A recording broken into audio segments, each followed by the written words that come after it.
పరమాత్మ స్వరూపులందరికీ వందనం. ఉన్నది నేనే, ఉన్నది నేనే అన్న భావంతో ఉన్నప్పుడే ఏ భావనలకి చోటు ఉండదు. లేకపోతే మనసు ఇదే జన్మలు తెచ్చింది. ఉన్నది నేనే, ఉన్నది నేనే అంటే మనకి రిలాక్స్ ఉంటుంది. ఇది ఇది ఇది అది అది ఇది అంటే ఇంకా మనసు సెన్సులు ఎత్తిపోయి ఇంకా మనశ్శాంతి ఎక్కడ దొరుకుతుంది? మీరు ఎన్ని రకాల ప్రయత్నాలు చేసినా మనశ్శాంతి ఉండదు. ఆటల్లో, పాటల్లో, పనులు ఎన్ని ఆటల్లో పెట్టుకున్నా మీకు మనశ్శాంతి కావాలి అనుకుంటే, మీ మనసును ప్రశాంతంగా ఉంచుకోవాలి అంటే తాను ఎవరో తాను తెలుసుకున్న వాళ్ళే ప్రశాంతంగా ఉంటారు. అసలు అలసట ఎందుకంటున్నాను నేను. మనం హాయిగా ఉన్నాం. ఇప్పుడు ఇది పెట్టకముందు మనం ఎవరో లేవా? నా చిన్నప్పటి నుంచి మేము తత్వంలో లేవా ఏంటి? ఈవేళ ఇదేదో పెట్టారని ఓ అంటానికి అసలు దేని మీద మమకారం ఉంటుంది? జ్ఞానికి దేని ఎందు ఆసక్తి ఉండదు, విరక్తి ఉండదు. ఏదో ఆసక్తి ఉన్నా విరక్తే. ఇది కావాలి అంటే అది నష్టపోవటమే, జన్మల ఖాయం. అవును లేదు, కాదు లేదు, అలా తటస్థంగా ఉంటుంది. ఏది ఎలా జరుగుతుంటే అలా జరుగుతుంది. అసలు దీని గురించి మనం మాట్లాడుకోవటం ఏంటి? మన ప్రయత్నాన్ని వదలకుండా ఉండటమే. పరమాత్మయే నేను అన్న భావంతో అలా ఉండటమే. అన్నట్లుగా ఆలోచన చేసుకుంటే నెగిటివ్ ఇంక మనం ఎలా ఉంటాం? మన ఆలోచన విధానం ఎలా ఉండాలి? రిలాక్స్గా ఉండాలి. ఉన్నది నేనే అన్న భావంతో ఉందాం. విడివిడిగాని మనం ఏం అనుకున్నా మనం పతనానికే కారణం. మన మనస్సు అంటేనే అది అసలే పిల్లమొక్కలు ఎత్తా ఉంటుంది, కుదురుగా ఉండదు, చెంచును. మరి ఆ చెంచుల మనస్సు మనం మరి స్వాధీనపరచుకోవటానికే కదా ఈ సత్సంగాలు. అవునన్నా ఏమీ లేదు, కాదన్నా ఏమీ లేదు, ఉన్నదంతా నేనే అన్న భావంతో మనం ఉన్నప్పుడు మనకి ఆహా ఓహోలు ఏమీ అక్కర్లేదు. ఆహా ఓహోలు కావాలనుకుంటే మా చిన్నప్పుడే ఆహా ఓహో చెప్పేస్తున్నాం కదా, ఇదేం నేను కదా, నేను ఆత్మని. దేని ఎందు ఉంటుంది? స్థిరుడుగా ఉంటాడు, స్థితప్రజుడు, జ్ఞాని. ఏదొచ్చినా బ్రహ్మార్పణం. మన చిన్నాడి నుంచి దేహానికి ఏమి రాలేదా ఏంటి? ఏదొచ్చినా పరమాత్మ. మరి కాలానికి వచ్చింది కరోనాలు కూడా. మనం ఏం చెప్తాం? బ్రహ్మగారి చరిత్రలో చెప్పిందే కదా, అలా జరుగుతానే ఉంటాయి. మనం ఏం చేద్దాం? అంతే కదా, అంతం అవటానికి ఉంటానే ఉంటాయి. ఏ యుగానికైనా అంతానికి ఉంటాయి. అలాగే ఇది కలియుగంలో ఈ అంతానికి ఏ రకంగా ఉంటాయి. ఇంకా చాలా ఉన్నాయంటున్నారు. మనం చాలా ఉన్నాయని తెలుసుకున్నాం కాబట్టి జాగ్రత్తగా మన జీవితాన్ని హాయిగా ఉన్నది నేనే, ఉన్నది నేనే, నేను తప్ప రెండోది లేదు అన్న భావంతో మనం హాయిగా ఉండాలి తప్పించి మిగిలిన గొడవలు మనకు ఎందుకండి? మన లక్ష్య సిద్ధి కోసం మనం ప్రయత్నం చేయాలి. పరమాత్మయే మనం. చిన్న దానికి కూడా బెంబేలు పడిపోతే ఇంకేం పనులు చేస్తారు? మీ పని మీరు ఎలా చేసుకోగలుగుతారు? లోపల అనంతంగా ఉన్న పరమాత్మతో మనం ఉంటమే. ఇదవును, ఇది కాదు, ఇలా జరగాలి, ఇలా జరగకూడదు, ఇవన్నీ మనకి అవసరమా? మన గురించి మనం చూసుకోవటం, మన యొక్క ఎరుకలో మనం ఉంటాం, అదే అవసరం. ఇది ఊరి మీద సోదలెక్కే కదా. నువ్వుగా ఉండు, ఉన్నది నేనే అన్న భావంతో ఉంటే అన్నీ అయ్యే ఉంటాయి. 24 గంటలు ఇది కాదు. ఇప్పుడు దీని గోళం, అంతకుముందు రాజకీయం అంటారు, అంతకుముందు ఇంకోటి అంటారు. ఇంకా సృష్టిలో అలా ఉంటానే ఉంటాయి. వాటితో మమేకం అయిపోతే పుట్టా సావా ఇంత కష్టపడి తెచ్చుకున్న జన్మని అర్థం చేసుకుంటాం. చిన్నప్పటి నుంచి మంచి లేదా చెడలేదా అన్నీ బ్రహ్మంగానే చూసాం, ఇది బ్రహ్మంగానే చూస్తాం. ఎవరి అధ్యాయం అయిపోయేది ఉంటే అంతే.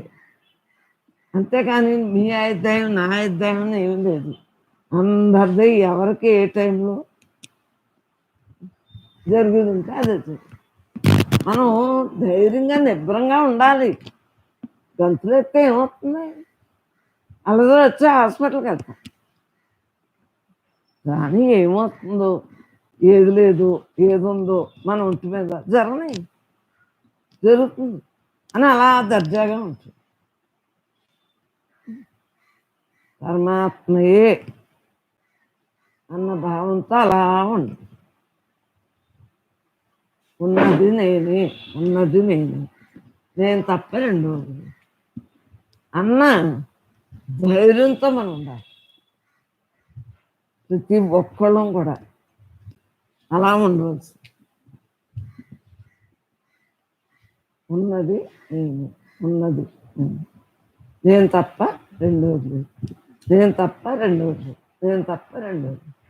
అన్న భావంతో ఉంటుమే. అప్పుడు ఎంతో హాయి వస్తుంది. హాయి మనలో ఉందని తెలుసుకున్నాక మన అలజడి లేని స్థితితో ఉంటాం. హాయే కదా. మీకు సత్సంగానికి వచ్చాక మనకి ధైర్యం ఎలా వచ్చింది? ఏదొచ్చినా మన ఒంటి మీద ఏది ఉంటుంది, అవునా? ప్రతి దాన్ని ఈజీగా తీసుకోవాలి. ఇప్పుడు మనం భగవద్గీత ఉంది, మరి భగవద్గీత ఆ రోజుల్లో చెప్పింది ఇప్పుడు ఏంటి? సృష్టి యావత్తు జరుగుతుందా లేదా? అలా జరుగుతానే ఉంటాయి అన్నీ కూడా. పరమాత్మగా మనం చేసుకోవటంలోనే ఉంటుంది. ఆత్మకు అన్యమైన వస్తువులు స్వప్నము వంటిదని నిర్ణయించుకోవాలి.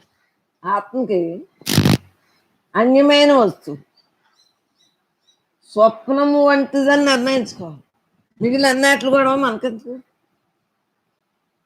స్వప్నము వంటిదని నిర్ణయించుకోవాలి. అర్జునుడు అంటున్నాడు, పంచమలముల చేత జీవుడనే అర్జునుకు చక్కగా తెలియక బోధపడలేదు. అవి ఏమి అనగా ఆణవ మలము, కార్మిక మలము, మాయక మలము, మాయే మలము, తిరోధాన మలము అనగా అణవమలము పరబ్రహ్మ విషయక జ్ఞానం అప్పుడప్పుడు కలుగగా దాన్ని మరుగుపరిచింది. కార్మిక మలం అనగా వేదాంత శాస్త్ర విషయము గురువులు బోధించినప్పుడు దాని బుద్ధిని మరి బుద్ధితోటి ప్రయాణం చేయాలి. ఒక్కొక్కటి మనం ఇన్ని రకాలు ఉన్నారా? ఊరికే మనం ఇలా వచ్చేయాలి అలా వచ్చేయాలంటే వచ్చేస్తుందా ఏంటి? జ్ఞానం ఊరికే ఈ దేహం నేను కాదు నేను ఆత్మనే అని చెప్తున్నాడు వచ్చేసిందా నాకు? రోజు రోజుకి అందుతుంది. ఇవన్నీ మనం ఎందుకు తెలుసుకున్నామంటే ఎంత ఉందో సబ్జెక్ట్. ఉన్నది నేనే అంటానికి నిలబడటానికి మరి నిలబడాలా లేదా? ఒక బేకర పరిస్థితి వచ్చినట్టు గజగజామణిపోతే ఇంక మనం బ్రహ్మజ్ఞానం బ్రహ్మంగా మనం మిగలటానికి మరి మనకి ఏ రకంగా బుద్ధితోటి మనం ప్రవర్తించాం? పరబ్రహ్మ విషయక జ్ఞాన వాసన ఎప్పుడు విషయాలు రాను బ్రహ్మంగానే ఉంటుంది. ఎప్పుడైతే మనం చిత్తప్రజ లక్షణాలుగా ఎప్పుడు ఉంటామో అప్పుడు ఏ విషయాలు రానివ్వవు. ప్రపంచంలో దేని మీదకి వెళ్ళదు, అలా హాయిగా ఉంటుంది. ఏమీ లేని దాంట్లో ఏమీ లేనట్టు. మనకు కావాల్సింది ఏంటి చెప్పండి? మనం తత్వంతో ఉండటం. తత్వంతో ఉండాలి అంటే ఒక్కటే ముఖ్యం, నువ్వు ప్రశాంతంగా ఉండాలి. ప్రశాంతంగా ఉండాలి అంటే ఏదొచ్చినా బ్రహ్మార్పణం అని బ్రహ్మార్పణంగా మనం మన జీవితాన్ని మనసు ఇప్పుడు బ్రహ్మార్పణమైన జీవితాన్ని గడపగలుగుతాం. అన్నీ అందరికీ కంగారే. రేపు ఏమొచ్చేస్తుందో, నిన్న ఏమైపోయిందో, ఇవాళ ఏమైపోయింది. ఇంకా అన్నీ కంగారైతే రేపుని ఇవాళ తీసుకొచ్చేయండి పని. ఏం జరుగుతుంది? ఎలా జరుగుతుంటే అలా జరుగుతుంది. రేపు ఎలా జరుగుతుంటే అలా జరుగుతుంది. ఈవేళ ఎలా జరుగుతుంటే అలా జరుగుతుంది. అసలు దేనికన్నాను మనం ప్రతిదాన్ని పరమాత్మగా చూసుకోవటంలో ఉంటుంది. మరి ఈ దేహం నేను కాదు, నాకెందుకు పంచకోశాలు నే కాదు, పంచేంద్రియాలు నే కాదు, నేను నిత్య శుద్ధ బుద్ధముక్త స్వరూపాన్ని, నేను ఆత్మనే, నేను దేవుణ్ణి, నేను పరిపూర్ణ స్వరూపాన్ని, నేను అందరిలో ఆత్మగా ఉన్నాను, నాలో ఆత్మ ఉంది, అంతటా ఆత్మగా ఉన్నాను, అన్నీ నేనే, సర్వం నేనే, సకలం నేను, అండపిండ బ్రహ్మాండం అంతా నేనే, నేను లేని చోటే లేదు. మరి ఇలా అనేసుకుంటే సరిపోతుందా? వీళ్ళకి ఎంత టైము? ఇవన్నీ అనుభవవాక్యాలు రాయాలంటే ఎంత అనుభవంతో రాస్తున్నాయే కదా ఈ వాక్యాలు. ప్రతి ఒక్కళ్ళం ఊరికని సెకండ్లో అయిపోయేది కాదు. ఇది అంతా నవ్వులు మింగేది. నెమరు వేయాలి.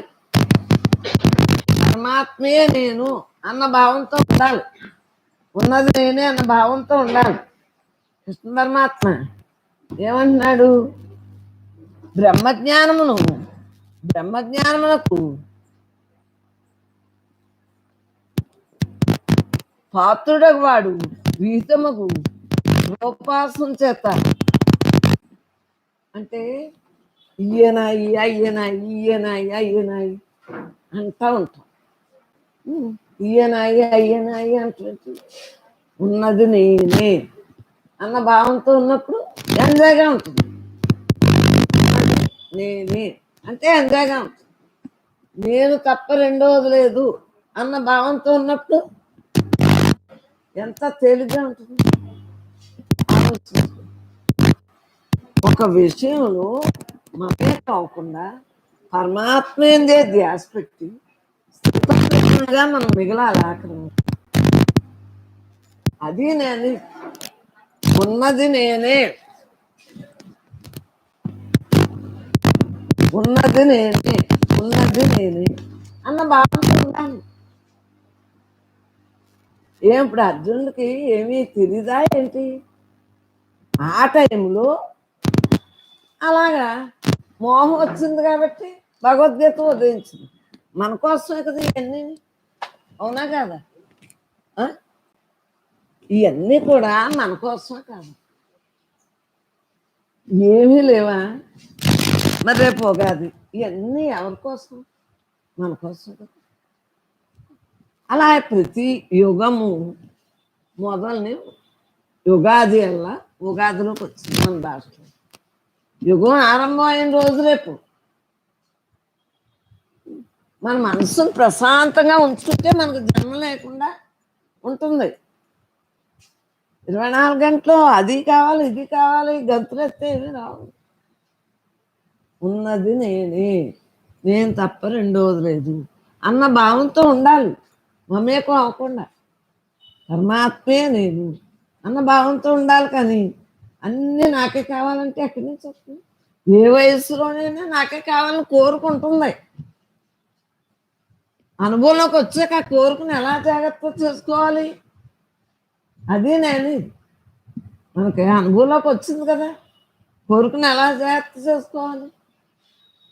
ఉన్నది నేనే అన్న భావన బాగుంది, భావన బాగుంది, దాన్ని అనుభవించాలా లేదా?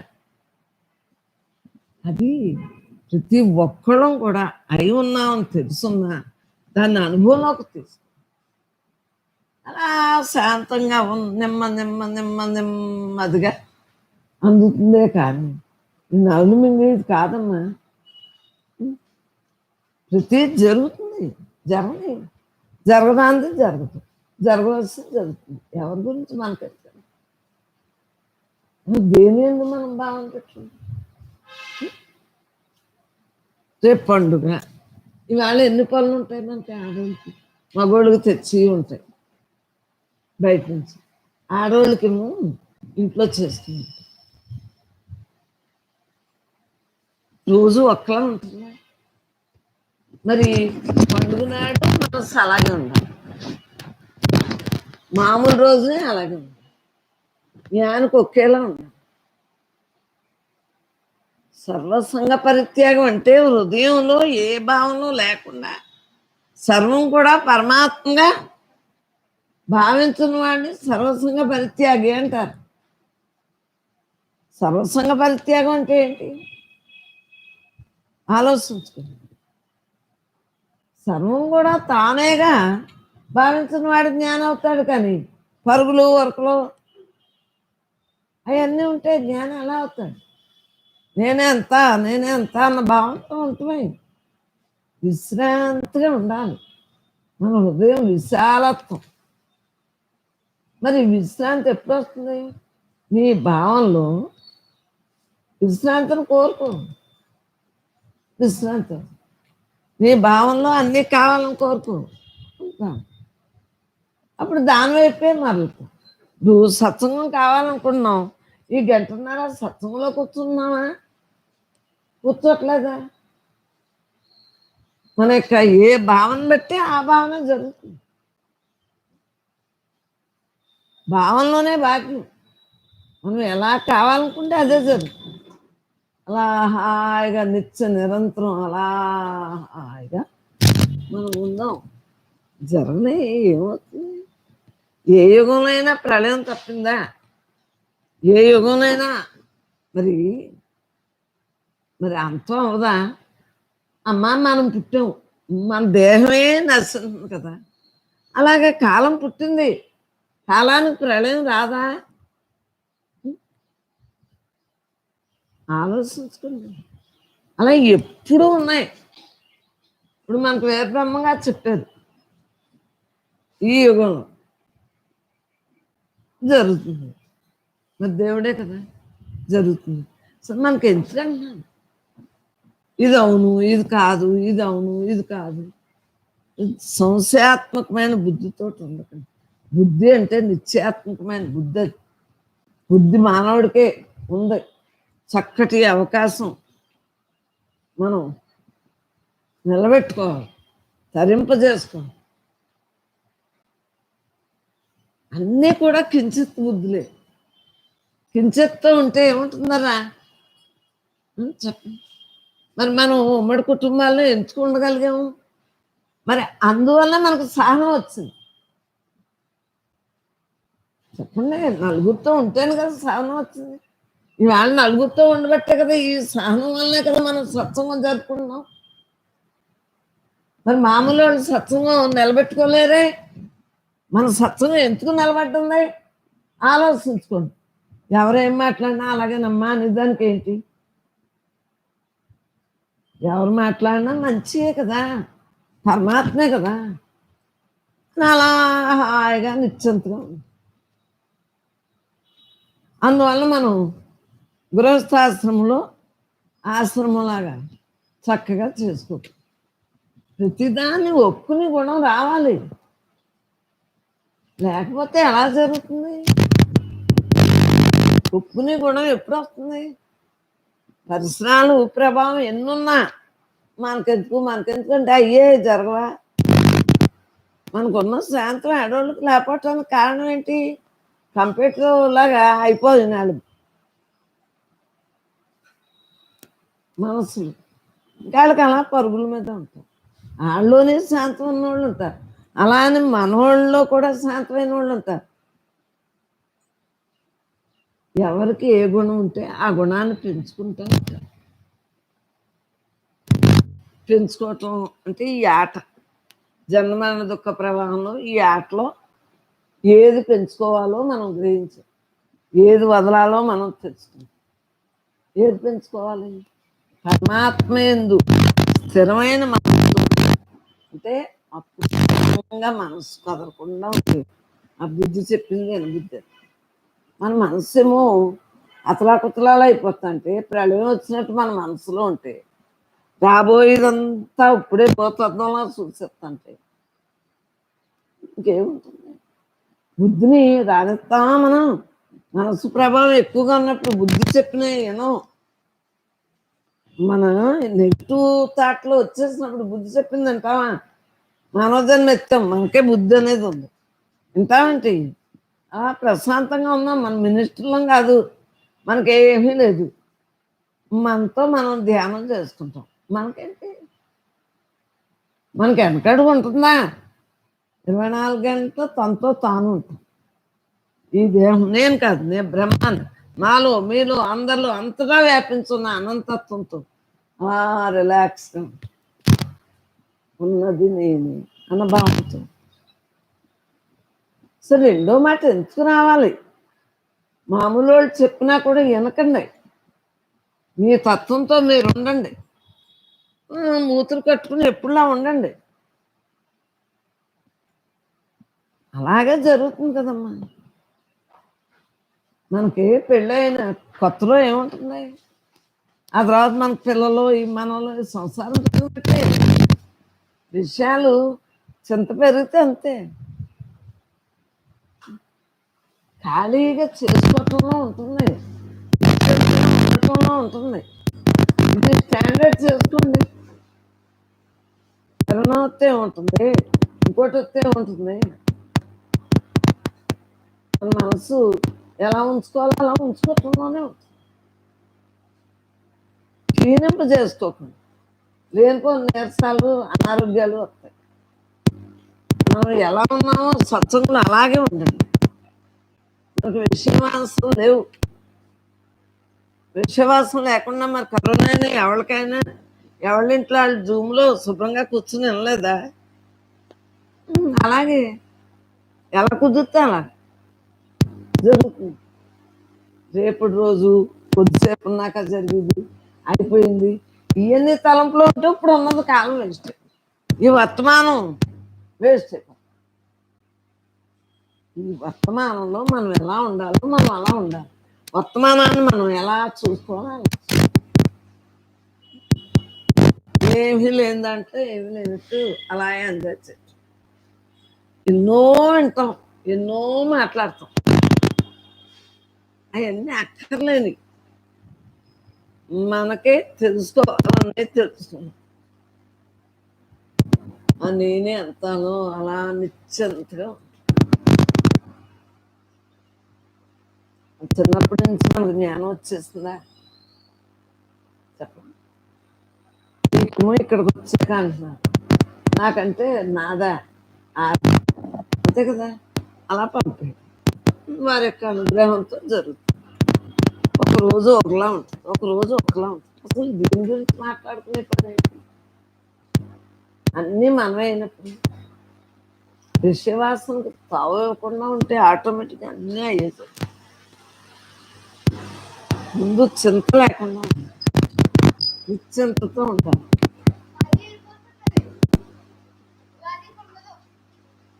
పరమాత్మయే మనం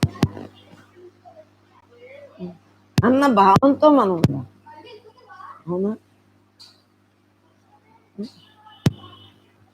అమ్మా? వేస్ట్ అనేది దేంట్లోనే లేదు తెలుసా? ఏ వాక్యం వేస్ట్ అనేది లేదు. అది తెలియక వేస్ట్. ఈ దేహం ఉన్నంతసేపు తేలిగ్గా విషయం తెలుసుకోకపోతే దేహం ఉన్నంత కాలం నాకు బ్రతకటం కష్టం. అంతే. దేహ విషయం ప్రపంచ విషయం తేలిగ్గా తీసుకో. మమే కొనకుండా అలాగా అన్నట్టు విని వదిలేయండి, బాధలు లేకండి. ఇలా జరుగుతుంది అలా జరుగుతున్నట్టు వేదబ్రహ్మం గారే వచ్చి చెప్పారు. మనకెందుకు? దేని ఏందైనా తటస్థంగా ఉందాం, ఇను ఊరుకుందాం, జరుగుతుందా అలాగమ్మా, అన్నీ కరెక్టే కదా, జరుగుతున్నాయి కదా. టీవీలో చెప్పనే ఉండే, మన ఊళ్ళో అందరూ చెప్పనే ఉండే, ఏదైనా జరుగుతుంది. ఒప్పుకునే గుణం ముందు నేర్చుకోవాలి. వాదన లేకుండా ఒప్పుకుంటే సరే. జ్ఞానం అంటే ఏదో కాదు, నీ గురించి నువ్వు చూసుకోవటానికి నీ మనస్సుని నిబ్రంగా ఎలా నిలబెట్టుకుంటావు. నిలబెట్టుకుంటేనే కదా హాయిగా ఉండగలుగుతాం. వినయ విధేయతలు కావాలి ముందు. ఈ మాయ ఎంతసేపు ఉంటుంది, వరకులో పరుగులుతుంది. వినయం లేని విద్య ఏముండదు. వినయం వినయం వినయం దేంట్లో అయినా వినయంలోనే మనకి సౌఖ్యం ఉంటుంది. మన మనస్సు అలకల్లోలో ఉండదు. అప్పుడేమవుతుంది, ప్రశాంతత. నాకు ఏదైనా ఉందా, రేపు ఎలా జరిగితే నాకెందుకు,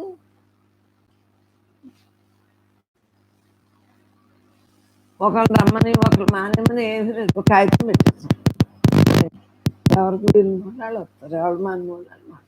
అసలు దేనికి మనకి సంబంధం ఏంటండి. అలాగా మనం అన్నీ చూస్తూ వింటూ చేస్తూ అన్నీ కూడా అలా కళ్ళెట్టి చూద్దాం. ఎంతమంది పుట్టారు, ఎంతమంది దేహాన్ని వదిలేరు, అంతే అలా వదిలేద్దాం. అలా వదిలేస్తుంటే అన్నీ అయ్యే జరుగుతాయి. 24 గంటలు మన దేహ సంబంధికుల రోజునైనా, ప్రపంచ సంబంధికులు ప్రపంచంలో ఉన్న వాళ్ళందరూ రోజునైనా అంతే కదా. చూద్దాం, మృత్యువు ఎవరికి ఉందో జరుగుతుంది, ఎవరికి లేదు. కానీ మృత్యు ఎప్పుడు ఉంది. ఈ కరోనా ఉంది, అసలు మృత్యు లేనిది ఉంటుందా? ఆలోచించుకుంది. ఏంటి అలా జరిగితే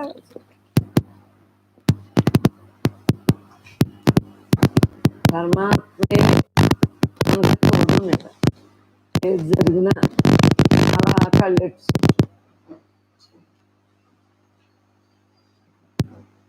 ఎన్నో విపత్తులు ఉంటాయి, అన్నిటిని మనం ఏదైనా చేయగలం. మనం మన జాగ్రత్తలో మూసి కట్టుకుని మనం ఎలా చేస్తాం, శానిటైజర్ రాసుకుని ఎక్కడికైనా ఎక్కడ మానుతున్నారా, ఏదైనా మానుతున్నాయా, సాగు మానుతుందా, పిల్లలు వయసు వచ్చిన కళ్యాణం మానుతుందా, పెళ్ళి మానుతున్నాయా, ఏది మానుతున్నా, గుండ్రాటం అంతా కడుపుతుంది, అన్నీ జరుగుతున్నాయి. ఏంటంటే కొద్ది మనసు కదిలిపోతుంది, వాతావరణం బాగోలేదు కాదు.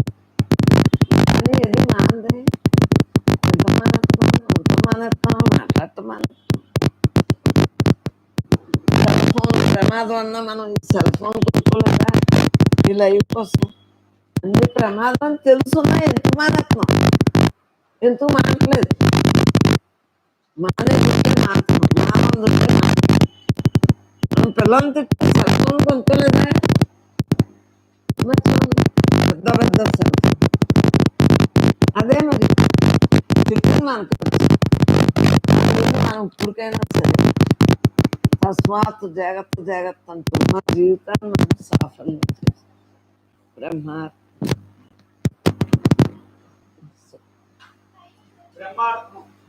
ఇక్కడ బ్రహ్మాత్మం అంతటా ఉన్న బ్రహ్మమునకు నాలోని బ్రహ్మం నమస్కరించుకుంటే బ్రహ్మార్పణం, బ్రహ్మమ్మ దంపతులకు బ్రహ్మార్పణం. మన సత్సంగం పేరులోనే ఉంది. ఏముంది? బ్రహ్మ భావన జ్ఞాన సాధన సత్సంగం. సత్సంగం భావన జ్ఞాన సాధన సత్సంగం. దాని ఎందుకంటే బ్రహ్మ భావన జ్ఞాన సాధన సత్సంగం అంటే భావనే అంతా. అమ్మ మనకి చెప్పేదంతా కూడా భావన మార్చుకోవాలి. అంతే.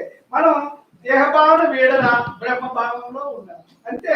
ఇక్కడ చిన్న పదాల్లో అమ్మ మనకి అర్థమయ్యేలాగా, ఆచరణకు అనుకూలంగా ఉండేలాగా చక్కగా మనం చదువుకోలేని కూడా, చదువు రాని వాళ్ళకి కూడా ఇది అర్థమయ్యే భాషలో, అర్థమయ్యే రీతిలో సహజంగా నడిచేలాగా మనం సహజంగా నడకలోనే ఆ భావన అంతా మార్చుకుని మనం ఆ బ్రహ్మ భావంలో ఉండి స్థితి మనకి అమ్మ ఇక్కడ సత్సంగం పెట్టిన నుంచి ప్రతి మాట అదే అంత భావనే. ఇక్కడ మనం దేహం నేననుకునే భావన నుంచి బ్రహ్మం నేననే భావనకి మాత్రమే ఇక్కడ సత్సంగం యొక్క లక్ష్యం. అమ్మ చెప్పేది అది ఆవిడ ఆచరించి అనుభవించారు కాబట్టి, అనుభవజ్ఞానమైన గురువు కాబట్టి ఆవిడ ఆచరించిన అనుభవాన్ని మన అందరికీ చెప్పి ఆవిడ ఆనందాన్ని పొందారు కాబట్టి ఆ ఆనందాన్ని అందరికీ పంచాలి. అందరికి కూడా తెలియక ఈ మేనే నేను అనుకుంటున్నారు, ఇదే నిజం అనుకుంటున్నారు, దీంట్లోనే మమేకమైపోయారు అనే భావనే అమ్మ యొక్క సంకల్పం. ఆ భావన మార్చుకుంటే వాళ్ళు నేను అయితే ఆనందంగా ఉంటారు అనే భావంతో అమ్మ మనకి ఎన్ని చెప్పాలి అని, ఆవిడ అడిగిన వాళ్ళకి చెప్పాలి అని. మనం ఇక్కడ ఒక పాప అడిగితే కన్నా ఈ సత్సంగం వచ్చింది, కానీ ఇది ఒక గొప్ప సత్సంగం, మామూలు విషయం కాదు. ఇది జన్మ లేకుండా ఈ సత్సంగం యొక్క లక్ష్యం ఏంటి? ప్రతి సాధకుడు ఇక్కడ వచ్చిన వాళ్ళ లక్ష్యం ఏంటి? ఇక్కడ ఒకటే లక్ష్యం ఏంటి? జన్మరాహిత్యమే నా లక్ష్యం. ఇంక రెండో లక్ష్యం లేదు, ఇక్కడ రెండో భావన లేదు, రెండో మాట లేదు. ఒకే ఒక మాట, నాకు జన్మరాహిత్యమే కావాలి, అదే నా గోల్. మీకు రెండో మాట లేదు ఇక్కడ. అమ్మ చెప్పింది కూడా అంతే. ఇక్కడ మనం ఒకటే అన్ని తెలుసుకున్నాం, మనకేమి తెలియదని కాదు, మనకి చాలా చోట్లకి వెళ్ళాం. అన్నింటికన్నా ఏంటంటే ఈ ఆధ్యాత్మిక విద్యలో 3 ఉంటాయి, 3 యోగాలు ఉంటాయి. ఒకటి కర్మయోగం, 2 భక్తి యోగం, 3 జ్ఞానయోగం. అంతే, ఈ 3 ఇక్కడ. ఈ 3 యోగాల్లోని నువ్వు ఆఖరి జ్ఞానయోగం. ఫస్ట్ కర్మయోగంలో నువ్వు జన్మకు వచ్చిన కర్మయోగంలో మంచి సత్కర్మలు చేస్తావు, మంచి పనులు చేస్తావు, మంచి భావాలు మంచి మన ఆటతో ఉంటావు. అక్కడి నుంచి మళ్ళీ భక్తి యోగంలో వెళ్తావు. భక్తి యోగంలో భగవంతుడి వైపుకి వెళ్తావు. ఎలా వెళ్తావు? భక్తి యోగంలో భగవంతుడిని నేను తెలుసుకోవాలి, ఆయన అడగాలి అంటే భగవంతుడు ఉన్నాడు అనే నమ్మకం వస్తుంది. ఆ నమ్మకమే భక్తి యోగం. ఆ నమ్మకం, విశ్వాసం, నేను ఆ భగవంతుడు ఉన్నాడని ఒక నమ్మకమే నిన్ను భక్తి యోగంలోకి తీసుకెళ్తుంది. ఆ భక్తి యోగంలో ఫస్ట్ ఎక్కడికి వెళ్తాం? గుడికి వెళ్తాం. భక్తి యోగంలో గుడికే కదా ముందు వెళ్ళేది. గుడిలో ఆ సాకారంగా ఉన్న విగ్రహాన్ని చూసి ఆయన్ని నమస్కరించుకుని ఆయన ఒక భగవత్ స్వరూపం, ఆయన మంచి నడకలు నడిచాడు అని ఆ భావంతో, ఆయన మీద ఇష్టంతో ఆ నడకలో భావాలు అవన్నీ అవన్నీ తెలుసుకుని ఆయన ఒక భగవంతుడు. ఇంకా భావన ఏంటంటే నాకు ఏదడిగినా ఇస్తాడు. అది ఇక్కడ భావన ఏంటంటే నేను కోరుకుంటే అక్కడ అవుతుంది, నేను కోరుకుంటే నాకు వస్తుంది అనే భావంతో అక్కడికి వెళ్తాం. భక్తి యోగంలో అంతే. భక్తి యోగం అంటే ఆధ్యాత్మిక భక్తి యోగం ఫౌండేషన్. ఈ జ్ఞానానికి భక్తి యోగం లేకపోతే జ్ఞానంలో నిలబడలే. ఒక ఫౌండేషన్ లేకపోతే ఒక బిల్డింగ్ కి ఫౌండేషన్ కనపడదు. అది ఎంత స్ట్రాంగ్ గా ఉంటే పైన అంతస్తులు కట్టుకోవచ్చు. అలాగే నీకు భక్తి యోగంలో ఎంత మమేకమై ఉంటావో, ఎంత 100% నువ్వు భక్తి యోగంలో ఉంటావో అప్పుడే జ్ఞాన యోగంలోకి వస్తావు. అప్పుడు జ్ఞాన యోగంలోకి వస్తే ఇక్కడ స్థిరపడిపోతావు. ఇక్కడ భక్తి యోగంలో భగవంతుడు వేరు, నేను వేరు అనే భావంతో గుడికి వెళ్తాం. అక్కడికి వెళ్ళిన తర్వాత మనకి ఆయన ఇచ్చేవాళ్ళగా నువ్వు కోరేవాళ్ళగా వెళ్తావు. భక్తి యోగం అంతే కదా. భక్తి యోగంలో ఆయన ఎత్తాడు, నేను కోరుకోవచ్చు, అడగొచ్చు, ఎత్తాడు అనే భావన వెళ్తాం. కానీ మరి కొంతవరకు వెళ్ళాక ఏమవుతుంది? భక్తి యోగంలో కూడా పరిపక్వం ఎలా వస్తుందంటే, భక్తి యోగంలో అమ్మ ఒకటే చెప్పారు, భక్తి యోగంలో చేయవలసింది చెప్తే రావాల్సింది వస్తుంది, కోరేది లేదని మనకి ఇక్కడ సత్సంగంలో మనకి అమ్మ విడమర్చి చెప్పారు. నువ్వు చేయవలసింది చేయకుండా రావాల్సింది రానే రాదు అని మనకి బాగా అర్థమైంది. ఇక్కడికి వచ్చాక ప్రతి మాట మనకి అర్థమైందమ్మా. ఇక్కడ మనం ఏదో అనుకున్నాం. అసలు సత్సంగానికి వచ్చిన తర్వాత మన జీవన విధానానికి, ఇక్కడికి వచ్చిన తర్వాత అమ్మ చెప్పిన జీవన విధానానికి అది సంబంధమే లేదు, అంతా వ్యతిరేకమే. ఇక్కడేమో కోరికలాగా కోరికలు ఉన్నాయని మనం అనుకుంటాం, అసలు కోరిదే లేదని ఇక్కడ తెలుస్తుంది. ఎవరో ఇస్తారు అని అనుకుంటాం, ఎవరు ఇచ్చేలేదని, ఎవరో నువ్వు చేయవలసి చేస్తే రావాల్సింది వస్తుంది, కోరిది లేదని మన అమ్మ 100% ఎవరికాడికి ఆచరించేలాగా అనుభవించేలాగా ఆవిడ అనుభవించి ఆచరించారు కాబట్టి మనకి ఆ జ్ఞానాన్ని మనకి ఇక్కడ మనకి ఆ మార్గాన్ని చూపించారు. ఆవిడ ఎప్పుడు నేను గురువుని అని అనలేదు. ఎప్పుడూ కూడా ఇక్కడ నీ లోపల బ్రహ్మమే నీ గురువు, నీ లోపలే ఉన్నాడు నీ గురువు. అనుక్షణం నీ వెంటే ఉన్నాడు, బ్రహ్మమే నీ గురువు. మరి ఆ గురువే నీకు అన్ని దారి చూపించాడు, దాన్ని పట్టుకోవాలంటే ఏం చేయాలి? ధ్యానమే చేయాలి. ఇక్కడ ధ్యానం కూడా జ్ఞానం తెలుసుకుని ధ్యానం చేయాలని చెప్తారమ్మ. జ్ఞానం తెలుసుకుంటే నీకు గమ్ముని దాని విధానం తెలుస్తుంది. ఇక్కడ జ్ఞానానికి ఏంటి? జ్ఞానం అంటే ఏంటి? ధ్యానం అంటే ఏంటి? జ్ఞానం అంటే ఇక్కడ మనస్సు, ఇంద్రియాలు, దేహభావన, ఈ మూడు కూడా భావం లేకుండా ఉండటమే. ఇక్కడ ఆ భావం నుంచి నువ్వు ఈ మేలు నేను కాదనే భావనే, ఇది నిజం కాదు, ఇది ఒక జడం, ఇది ఒక పనిముట్టు, ఇది ఒక పాత్ర అని నీకు తెలియజేసి అమ్మ ఇక్కడ ఇది ఈ పాత్రని బ్రహ్మ పనిముట్టుగా వాడుకోవాలి.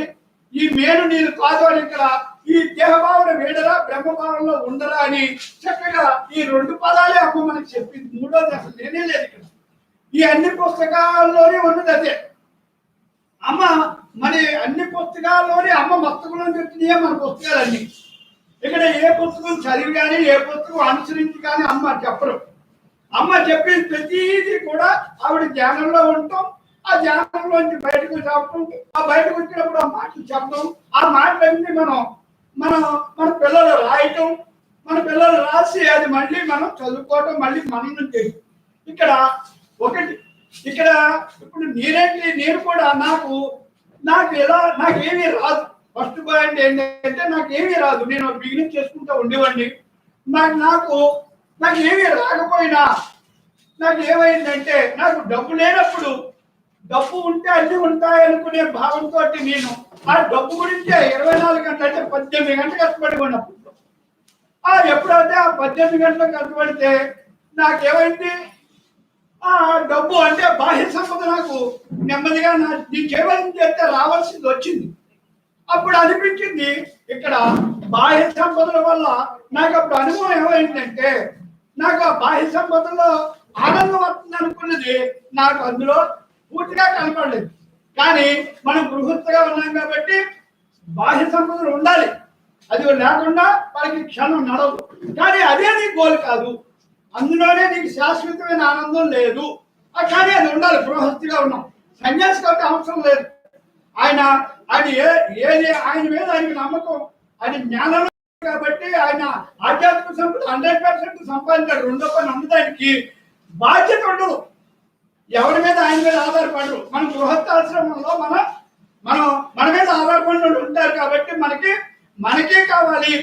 మనకి మనం తీసుకొచ్చిన వాడికి, మనం నమ్మి మన దగ్గరికి వచ్చిన వాడికి, భార్యకి, పిల్లలకి, తల్లిదండ్రులకి, అందరికీ కూడా నువ్వు పోషించే విధానం నీ చేతుల మీద ఉంది కాబట్టి నువ్వు ఆధ్యాత్మిక బాహ్య సంపదలు తప్పకుండా కావాలి. కానీ ఆ బాహ్య సంపదలు కూడా నీకు ఒక లిమిట్ గా సరిపోతుంది. అదే గమ్యం కాదు, చివరిదాకా సంపదని అదే పోజేసుకోవటం కాదు.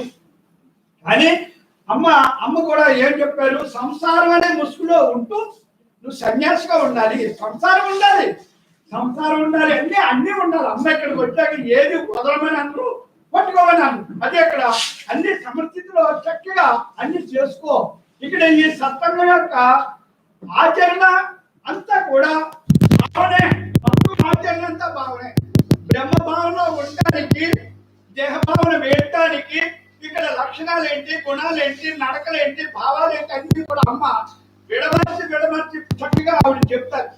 ఏం చెప్తారు? ఈ పాత్ర శుద్ధి ఉంటేనే అన్ని ఉంటాయి. ఈ పాత్ర శుద్ధి లేకపోతే నీకు ఈ పాత్ర అంటే దేహ శుద్ధి అంటే ఇక్కడ పాత్ర పవిత్రంగా ఉండాలి. ఇంకా బాగా అర్థమైంది ఏంటంటే అమ్మ ఏమని చెప్పారు? ఈ దేహమే దేవాలయం రా, ఈ దేహమే దేవాలయం, ఈ జీవుడే దేవుడు. అలాంటి జన్మరా ఇది, అలా చేసుకోవాల్సిన జన్మ. కానీ అలాంటి మరి జీవుడు వేరే దేవుడు వేరే కాదు. నీ భావన మార్పుకుంటే నువ్వు దేహం అనుకుంటే జీవుడిగా ప్రపంచంలో కొట్టుకుపోతావు.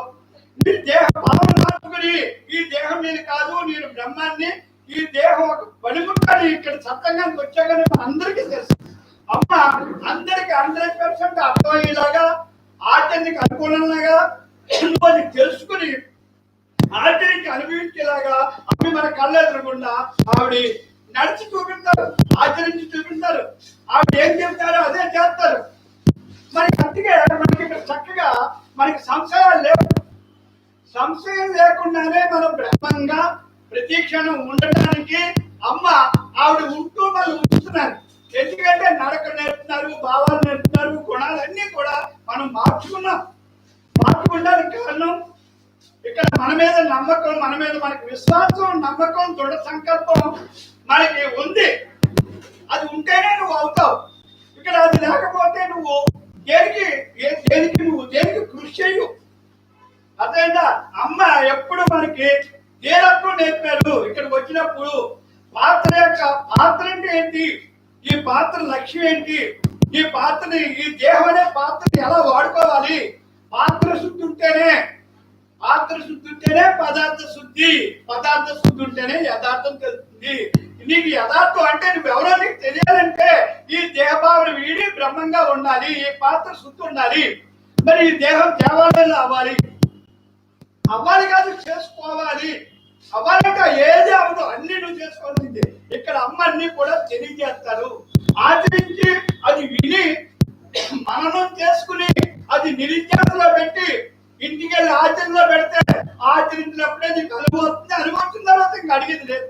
అమ్మ మనందరినీ ఆవిడ అనుభవజ్ఞాని కాబట్టి మనందరికీ అనుభవించేలాగే మనకు ఆవిడ చెప్తున్నారు. ఆ నడకలు అన్ని చూపిస్తున్నారు. దారి ఏంటి, నువ్వు ఎలా ఉండాలి, ఏంటి. ఇప్పుడు చూడండి, మనకి తృప్తి అనేది వచ్చింది. సత్సంగానికి వచ్చిన తర్వాత తృప్తి అనేది వచ్చింది, కోరిక అనేది లేదని తెలిసింది, ఏడుపు అనేది అసలు లేదని తెలిసింది. ఇవన్నీ ఎలా తెలిసినాయి? ఈ దేహం నువ్వు అనుకుంటే అన్ని ఉంటాయి. ఈ దేహం నువ్వు కాదు, నువ్వు బ్రహ్మాన్ని అనుకుంటే బ్రహ్మ అంటే ఏంటి? అంతగా ఉంది, అందరిలో ఉంది, నీలోనే ఉంది, నాలో ఉంది, అంతగా ఉంది, అందరిలోనే ఉంది. ఆ పవరే నువ్వు, అంతే కదా. అది ఉన్నది చెప్పి దేహం ఇప్పుడు నేను మాట్లాడడానికి, శబ్దం రావడానికి బ్రహ్మమే కదా కారణం.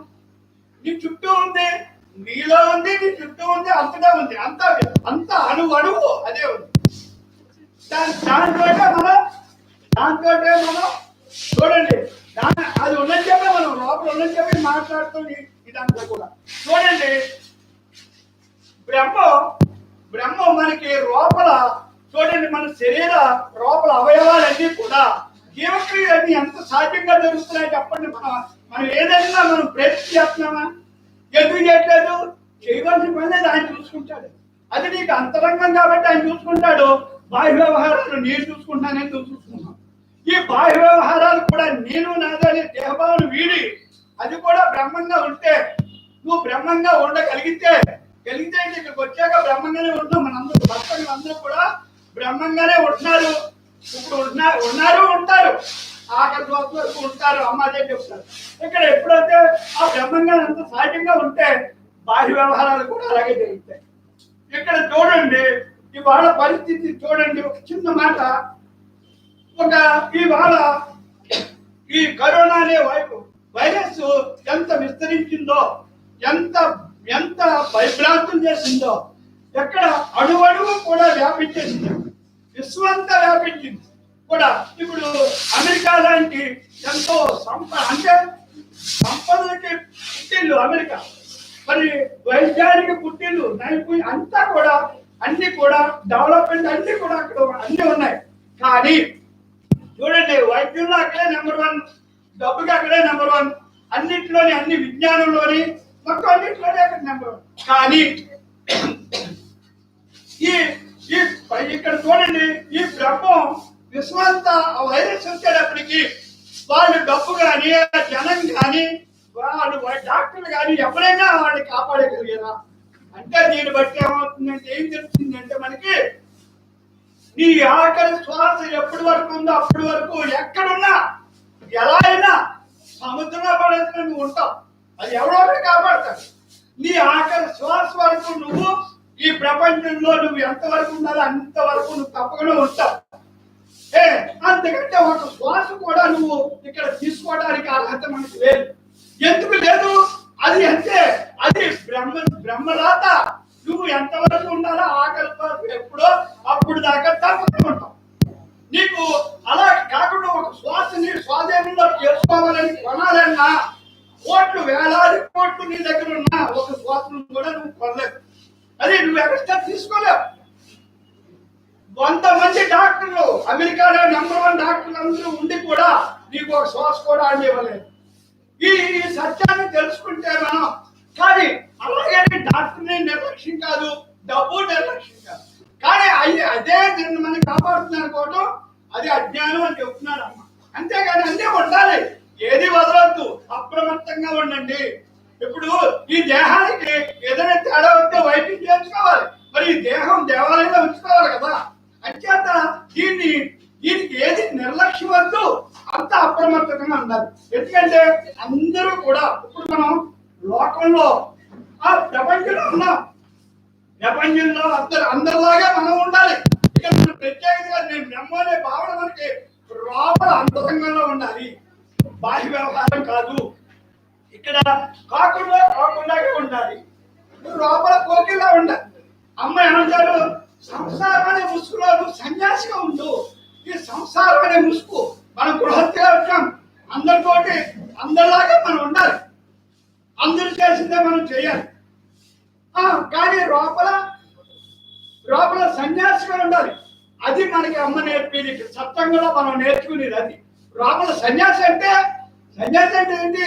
తృప్తి అన్నమాట.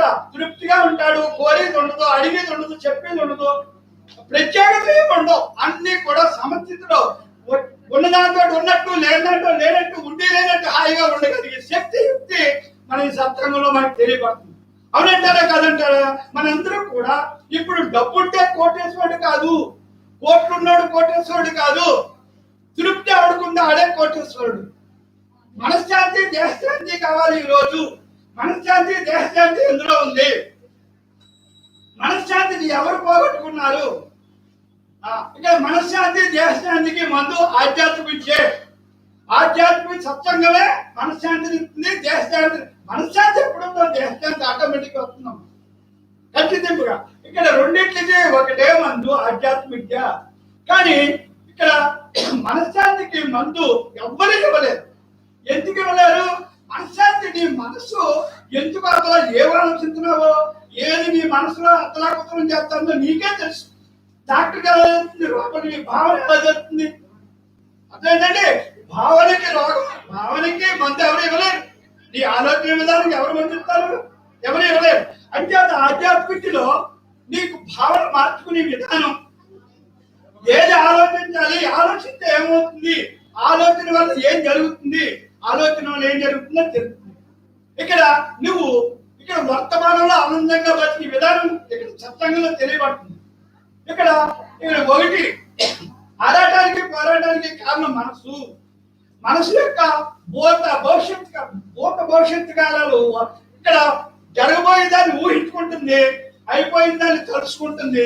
ఈ రెండింటిని తలుసుకుని వర్తమానంలో ఆనందంగా ఉండలేడు అజ్ఞాని. జ్ఞాని అజ్ఞాని ఏం కాదు, జ్ఞాని అజ్ఞాని రెండే. జ్ఞాని ఎవడో అజ్ఞాని ఎవరు. ఆధ్యాత్మిక ఎవడు ఆచరించి అనుభవిస్తాడో అది జ్ఞాని కదా. అది తెలియకుండా నేను నాది అనే దేహభావంతో ఎవడు నేను నాది అనే అహంకారం, మమకారం, భ్రమ, భ్రాంతి, ఇంత అంతా నాకే కావాలి, ఇవన్నీ కూడా భావాలతో ఆ గుణాలతో ఉన్నవాడు అజ్ఞాని. వాడికి ఇంకా తృప్తి ఉండదు, ఇంకా ఇంకా ఇంకా ఇంకా ఎప్పుడు దాకా ఆగకపోతాడు. మరి ఆ ప్రయత్నంలో వాడికి అనే ఇప్పుడు వయసులో ఉన్నప్పుడు పర్వాలేదు, కొంచెం తగ్గేటప్పటికి అది ఉండేటప్పటికి ఆ శరీరం తట్టుకోక ఏమవుతుంది, హార్ట్ అటాక్. ఇప్పుడు హార్ట్ అటాక్ వచ్చిందా, నీకు ఆరాటం పోరాటమే. వాడు మనసుని ఒత్తిడి చేసుకున్నట్టే, సంశయం లేదు. ఇప్పుడు బీపీ షుగర్లు కూడా అంతే.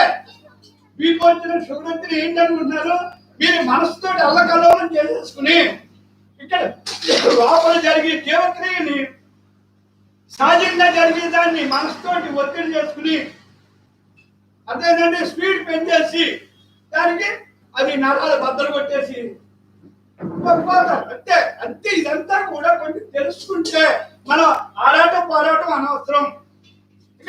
ఇక్కడ ఒకటి మనస్సు హాగా, మనస్సు అంటే ఏంటి ఇక్కడ తెలుసుకుంటాం. ఇక్కడ వర్తమానంలో హాయిగా ఆనందంగా ఉందాం. మనస్సుకి ఇక్కడ జ్ఞానికి అజ్ఞానికి ఏంటి తేడా అంటే, జ్ఞానికి మనసు ఇంద్రియాలు తన స్వాధీనంలో ఉంచుకుంటాడు. దానికి ఎంతవరకు ఉండాలో అంతవరకు, దాన్ని ఎలా ఉపయోగించుకోవాలో దాన్ని వసూలు చేసుకుని జ్ఞాని చెప్పినట్టు మనసు ఉంటుంది. ఇప్పుడు అది తెలిసినప్పుడు మనసు చెప్పినట్టు మనం వింటూ దాని తోటి కొట్టుకుపోయాం. అది మనకు తెలుసు కదా, మనసు చెంచినాం, దాని స్థిరత్వం ఉండదు, చెంచినత్వం. కాబట్టి ఆ చెంచినత్వం దాంతో మనం ప్రయాణం చేస్తే చెంచినత్వం వస్తుంది. ఇప్పుడు ఇక్కడికి వచ్చాక మనకి తెలిసింది, మనకి అన్నీ తెలిసినాయి, ఒకటి కాదు అన్నీ తెలిసినాయి. ఏం తెలిసింది? మనం ఎలా ఉండాలి కదా. ఇక్కడ ఏంటి భావన అంతా కూడా దేహభావన వీడరా బ్రహ్మభావనలో ఉండరా అంతే. ఇక్కడ దేహభావనే నీకు అన్నిటికంటే బాగా అమ్మ దగ్గరికి వచ్చాక బాగా మరి జన్మరాహిత్యం మన గోల్ అని అంటున్నాం. కాబట్టి ఎవరికైనా ఈ జన్మరాహిత్యం ఎవరికైనా సహజమే. ఇది సహజమైన విద్య. ఎవరు అనుకుంటే వాళ్ళు అవుతారు, ఎవరు ఆచరిస్తే వాళ్ళు అవుతారు, ఎవరు కోరుకుంటే వాళ్ళు అవుతారు, ఎవరి విశ్వాసం నమ్మకంతో ఇది నేను అవ్వాలి అనుకుంటే ఎవరైనా అవుతారు. దీనికి వాళ్ళు వీళ్ళు అనే భేదం లేదు. మానవ జన్మ ఎత్తిన ప్రతి మనిషికి ఈ అర్హత ఉంది, ప్రతి వాడికి. కానీ అది ప్రయత్నం ఉండాలి, తపన ఉండాలి. తపన లేకపోతే తపనే తపస్సు. తపన ఉంటేనే తెలుసుకోవాలని తపనే ఇక్కడికి మన అందరినీ తపనే ఇక్కడికి తీసుకొచ్చింది. మరి ఈ తపన లేకపోతే ఏది అవ్వదు. అదేంటంటే తపనే తపస్సు.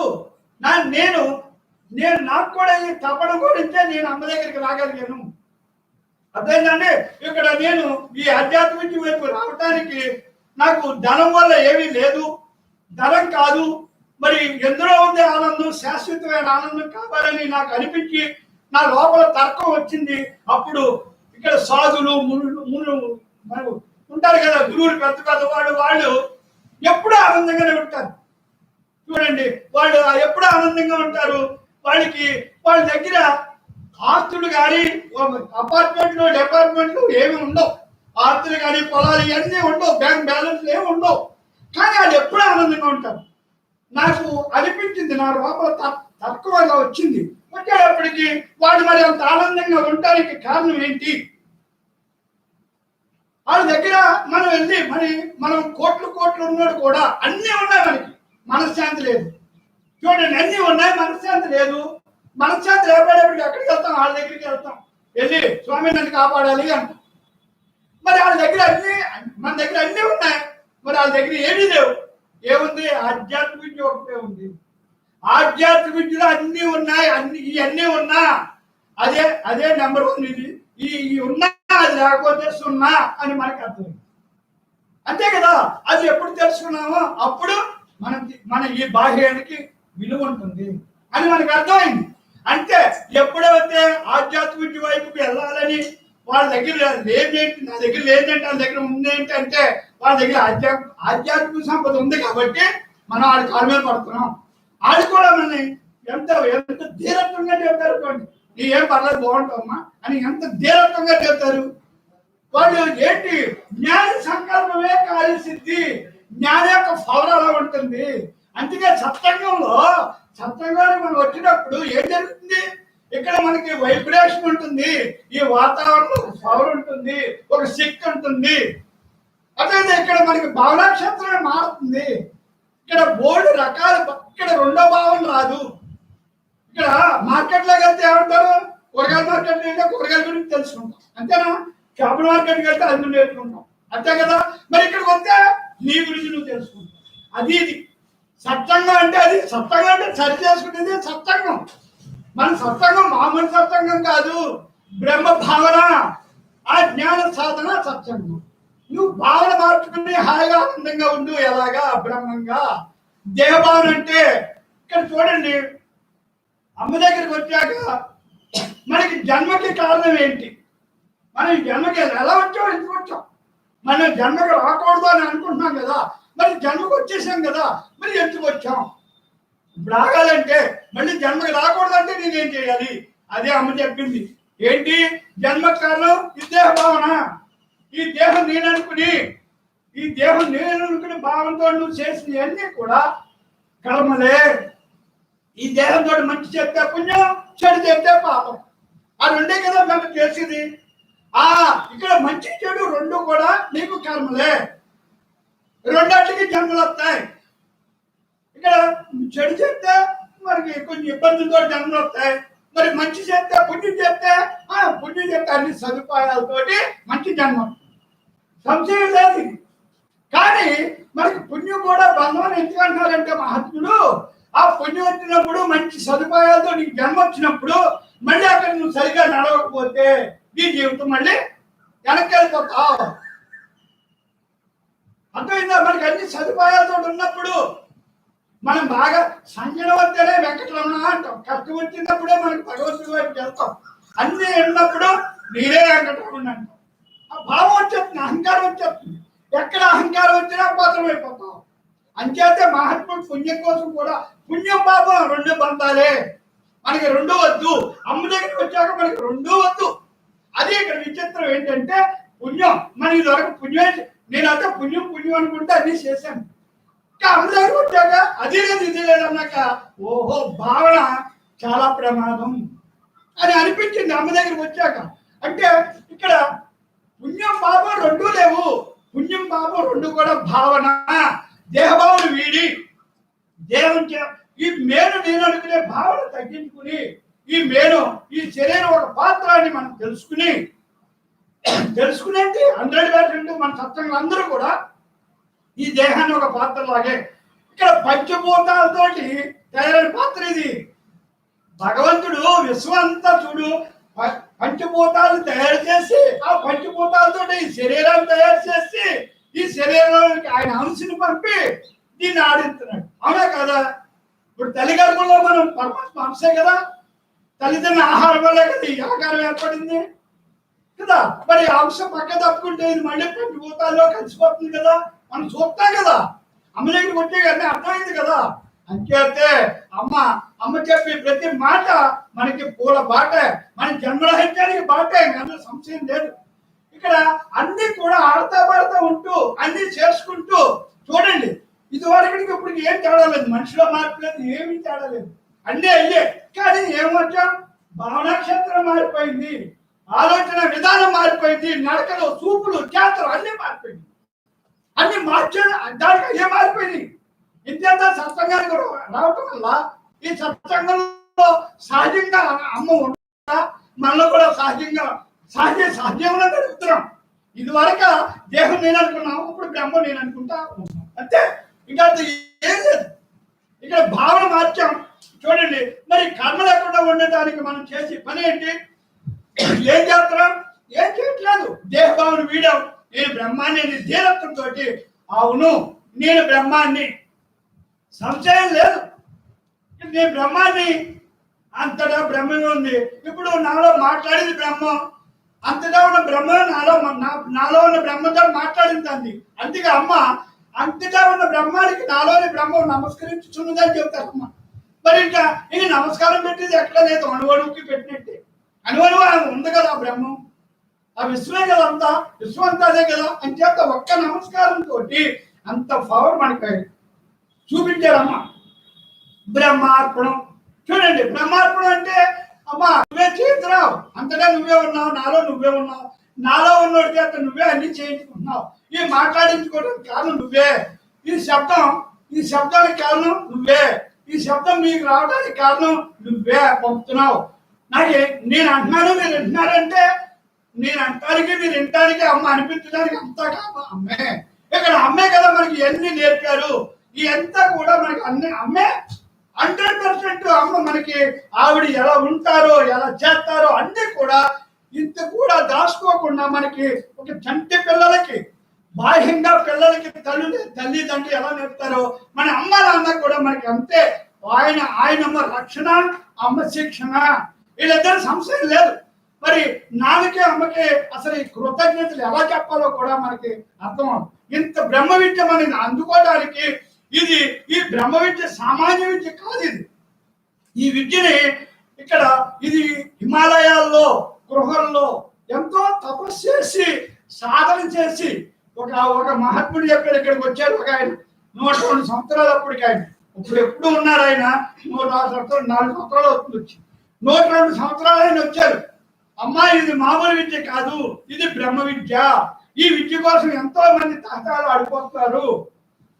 ఇది మహాత్ములు కొంతమంది గృహాల్లో వాళ్ళు ఇది సాధన చేసి వాళ్ళు ధరించి వాళ్ళు జన్మరాహిత్యం చేసుకున్నారు, కానీ ఇది వ్యక్తం చేయలేదు. దీనికోసం ఎంతో పడిదాపులు పడి మేము కూడా ఎంతో తిరిగాం. ఇక్కడ తిరిగి ఇక్కడ మీరు ఈ పుస్తకం మీ పుస్తకం చదివిన తర్వాత ఇక్కడ ఎవరు ఈ జ్ఞానం చెప్పేవారు ఎవరని మిమ్మల్ని మీరు తెలుసుకుని ఫోన్ చేశారు. ఆయన మిమ్మల్ని దర్శించాలి, మిమ్మల్ని మీ దగ్గర రావాలని. ఆ రోజు అమ్మ అప్పుడు 9 to 11 ఈ మయాన్ని కానీ తప్పకుండా పుట్టప్పుడు వద్దు రావద్దని చెప్పారు. అప్పుడు మళ్ళీ రోజు వచ్చారు ఆయన సత్సంగాన్ని మనకు వచ్చారు. ఇక్కడికి వచ్చి ఆయన చెప్పారు ఇది. మరి మనకి ఏం తెలుస్తుంది? ఆయన అనుభూజ్ఞానం 102 సంవత్సరాలు ఆయన ఎలా ఉన్నాడు. ఇంకా 20-30 ఏమో ఎన్ని ఉంటారో తెలియదు. ఆయన అలాంటి వాడు ఎన్నాడు. ఇక్కడ ఒకటి మాత్రం గుర్తుంచుకోండి, బ్రహ్మజ్ఞానం తెలుసుకుని బ్రహ్మజ్ఞాని ఆ దేహం ఎప్పుడు వదలాలంటే అప్పుడే వదలవచ్చు. వాళ్ళకి దేహం కూడా వాళ్ళ స్వాధీనంలో ఉంటుంది. మరణం వాళ్ళ ఇష్టం. ఎప్పుడు ఈ శ్వాసన వదలాలంటే వదిలేస్తారు. అలాంటి వాళ్ళు అలాంటి శక్తి ఉన్న విద్యనే ఇది. ఇక్కడ వాళ్ళకే కదా మనకే సాధ్యమే, ఎవరికైనా సాధ్యమే. ఇది సంశయం లేదు. ఇది వచ్చిన పని అయిపోయాక వాళ్ళు ఇప్పుడు అమ్మ కారణం జన్మడాలు ఆ సంశయం లేదు ఇందులో. ఆవిడ కారణం కల్పించుకుని ఈ గృహస్థాశ్రమంలో ఉన్న స్త్రీలందరూ కూడా ఈ సంసారంలో ఉంటూ వాళ్ళు మునిగిపోయి పాపం భారాలతోటి బంధాలతోటి బాధ్యతలతోటి నేను నాదే బంధాలతోటి ఆ సంసారంలో కొట్టుకుపోతున్నారు. పాపం తెలియక వాళ్ళకి ఆ సంసారంలోనే వంటింట్లోనే బ్రహ్మంగా బొమ్మలాట ఆడుకునేలా చేయాలి, వాడికి తెలియజేయాలి, వాడికి కూడా జన్మరాహిత్యం చేయాలి. వాళ్ళంత బాధ్యతగా గృహస్థుగా స్త్రీ అంత బాధ్యత ఎవరికి ఉండదండి. అంచేత స్త్రీ ఉద్ధరణకి వచ్చిన అంతే, ఇంకా సంశయం మాత్రం లేదు. మనందరూ మీరని కాదు నేనని అందరూ అదృష్టవంతులు. ఇక్కడ చూడండి, సంసారం మీరు ఏదైనా మానవని అన్నారు అమ్మా, ఏది మానక్కర్లేదు, అన్ని చేయాలి. అన్ని చేస్తూ ఎలా ఉండాలి? పాత్ర డ్యూటీ చేయండి, లోపల బ్రహ్మంగా ఉండండి. ఇక్కడ నేను నాదే అనే భావం మార్చుకోండి. చేసేది లోపల ఆయనే చేస్తున్నాడు. అన్ని కూడా ఇవన్నీ బాధ్యతలు మనం చేస్తామని వచ్చాం. ఇక్కడ అమ్మ బ్రహ్మార్పణ అనేటప్పటికీ నేను అమ్మ బ్రహ్మార్పణ అంటాను. ఎందుకంటాను? ఇక్కడ చేసేది నేను కాదు, నాకేమి రాదు. అమ్మ నాకు ఇది చూడండి ఎన్ని సంవత్సరాలు నాకు చెప్పారు, 3.5-4 సంవత్సరాలు నాకు చెప్పారు ఈ జ్ఞానం అంతా. నాకు అమ్మ దగ్గరికి వచ్చాక అమ్మ నాకు ఎన్నో గంటలు కానీ చెప్పేవారు, రాత్రులు చెప్పేవారు. నాకు ఆవిడకి ఎప్పుడు వెళ్ళిపోతే అప్పుడు ఫోన్ చేస్తే చాలు నేను అమ్మ చెప్పండి అమ్మా అంటూ ఉండేవాడిని ఎప్పుడు కూడా. ఆవిడ ఏం చెప్పన్నా అంటే నాకు ఏం కావాలో మీకు తెలుసు, చెప్పండి అమ్మా అని అంతే. ఏం చెప్పన్నా అంటే మనకి ఏం కావాలో మనకు తెలియదు, మనకి ఏం కావాలో అమ్మకే తెలుసు. అర్థమైందా? అమ్మ నాకు ఏం కావాలో మీకు తెలుసు, చెప్పండి అమ్మా అని అంతే. ఆ మాట తప్పింది ఏది చెప్పలేదు ఎప్పుడు కూడా. ఇప్పుడు కూడా అంతే, చెప్పండి అమ్మా అంట.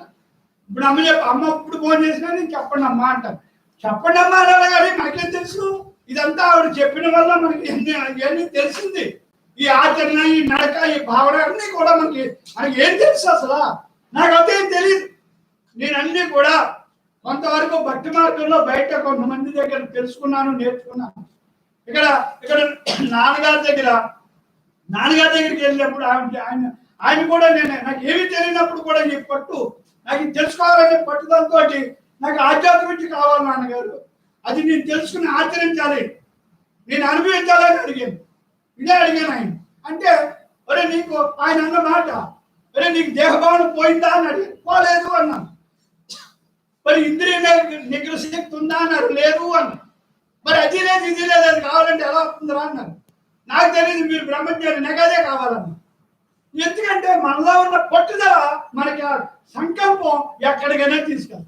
ఆయన ఒకటే చెప్పారు, అరే నువ్వు అడిగిందే నిజం, నాకు అదే కావాలనుకున్నా. అదే కావాలనుకున్నప్పుడు నీకు అది కావాలంటే ఒకటేరా. ఈ తపన ఇప్పుడు నన్ను అడిగే ఈ తపన ఈ దేహం ఉన్నంత వరకు ఇంకా పెంచుకో, తపన పెంచుకో. మనందరూ కూడా అంతే, తపని పెంచుకున్న వల్లనే మనం రోజు రోజు ఇక్కడ రాగలుగుతున్నాం. తపనే తపస్సు. నీకు ఈ తపన వల్ల అన్ని తెలియబడతారా, నీకు అన్ని అందుతారా అని చెప్పాడు. మనం అది చాలా ఒక్కమంటే మళ్ళీ ఆ మాటతోటి వచ్చేసింది. ఆ తర్వాత మళ్ళీ ఆయనతోటి అరుణాచలం వెళ్ళాడు. అక్కడ ఆయన అరుణాచలం ఆయన స్వీట్ తింటూ అన్న కొండంతా తిరుగుతూ ఆయన ఏం చెప్పారు, ఆయన మహా జ్ఞాని కదా అని ఆయన ఏం చెప్పారు అంటే ఆయన ఒకే మాట చెప్పారు, నిన్ను నువ్వు తెలుసుకో. నిన్ను నువ్వు తెలుసుకున్నావా, తెలుసుకోవాల్సింది లేదు, తెలియబడేది లేదు అన్నారు ఆయన. ఇదేంటని అక్కడ నాకు ఇంకా తర్కం వచ్చేసింది. ఆ తర్కం వచ్చి నన్ను నేను తెలుసుకోవాలా, ఏం తెలుసుకోవాలి, నేను మంచోడే కదా, నా మంచి లక్షణాలు మంచి గుణాలు అన్నీ మంచే కదా, అందరూ మంచి అంటారు కదా అని అని నాకు లోపల నేనే ప్యూరిటీ అని నాకు లోపల.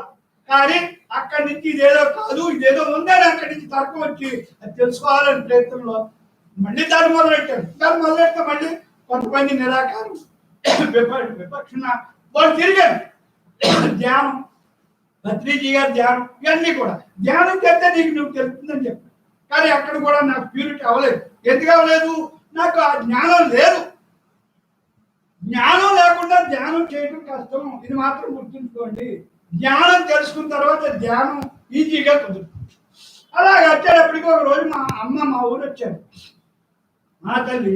ఆ రోజు నేను ఆవిడని నా భార్య ద్వారా నేను చూడగలిగాను. ఇక్కడ సత్యవతి గారిని ఆవిడ మా ఊరిలో ఆవిడ పోతే అమ్మ ఇవన్నీ కూడా ఎలా జరిగిందంటే మెరాకిల్ ఇదంతా కూడా. నా లోపల తపన, అలా తపనే మీ అందరికీ కూడా తపనే తపస్సు. ఎవరి తపన అలా గమనించేస్తుంది. మీరు వంటింట్లో కూర్చొని వంట చేయాలంటారు, ఆ తపన అదే అవుతుంది. ఆ వంట అయిపోయి ఇక్కడికి రావాలని తపన, ఇక్కడికి వస్తారు. ఇది తెలుసుకోవాలంటే తెలుసుకుంటారు, ఉండాలంటే ఉంటారు. మనం ఏదైనా సరే ఏది తప్పింటే అది అవుతాం. సత్సంగం తిరగలేదు అని చేత అక్కడి నుంచి నాకు ఆ అమ్మ దగ్గరికి వచ్చాక అమ్మ నాకు మా ఊళ్ళోనే అడిగారు. ఎంతసేపు నేను ఎవరు అని అడగమన్నారు కదా. నేను డైరెక్ట్ గా అమ్మని అదే అడిగాను, అమ్మ నేను ఎవరమ్మా అన్నాను. నువ్వు బ్రహ్మాండ అన్నారు, ఇలాగే అన్నారు.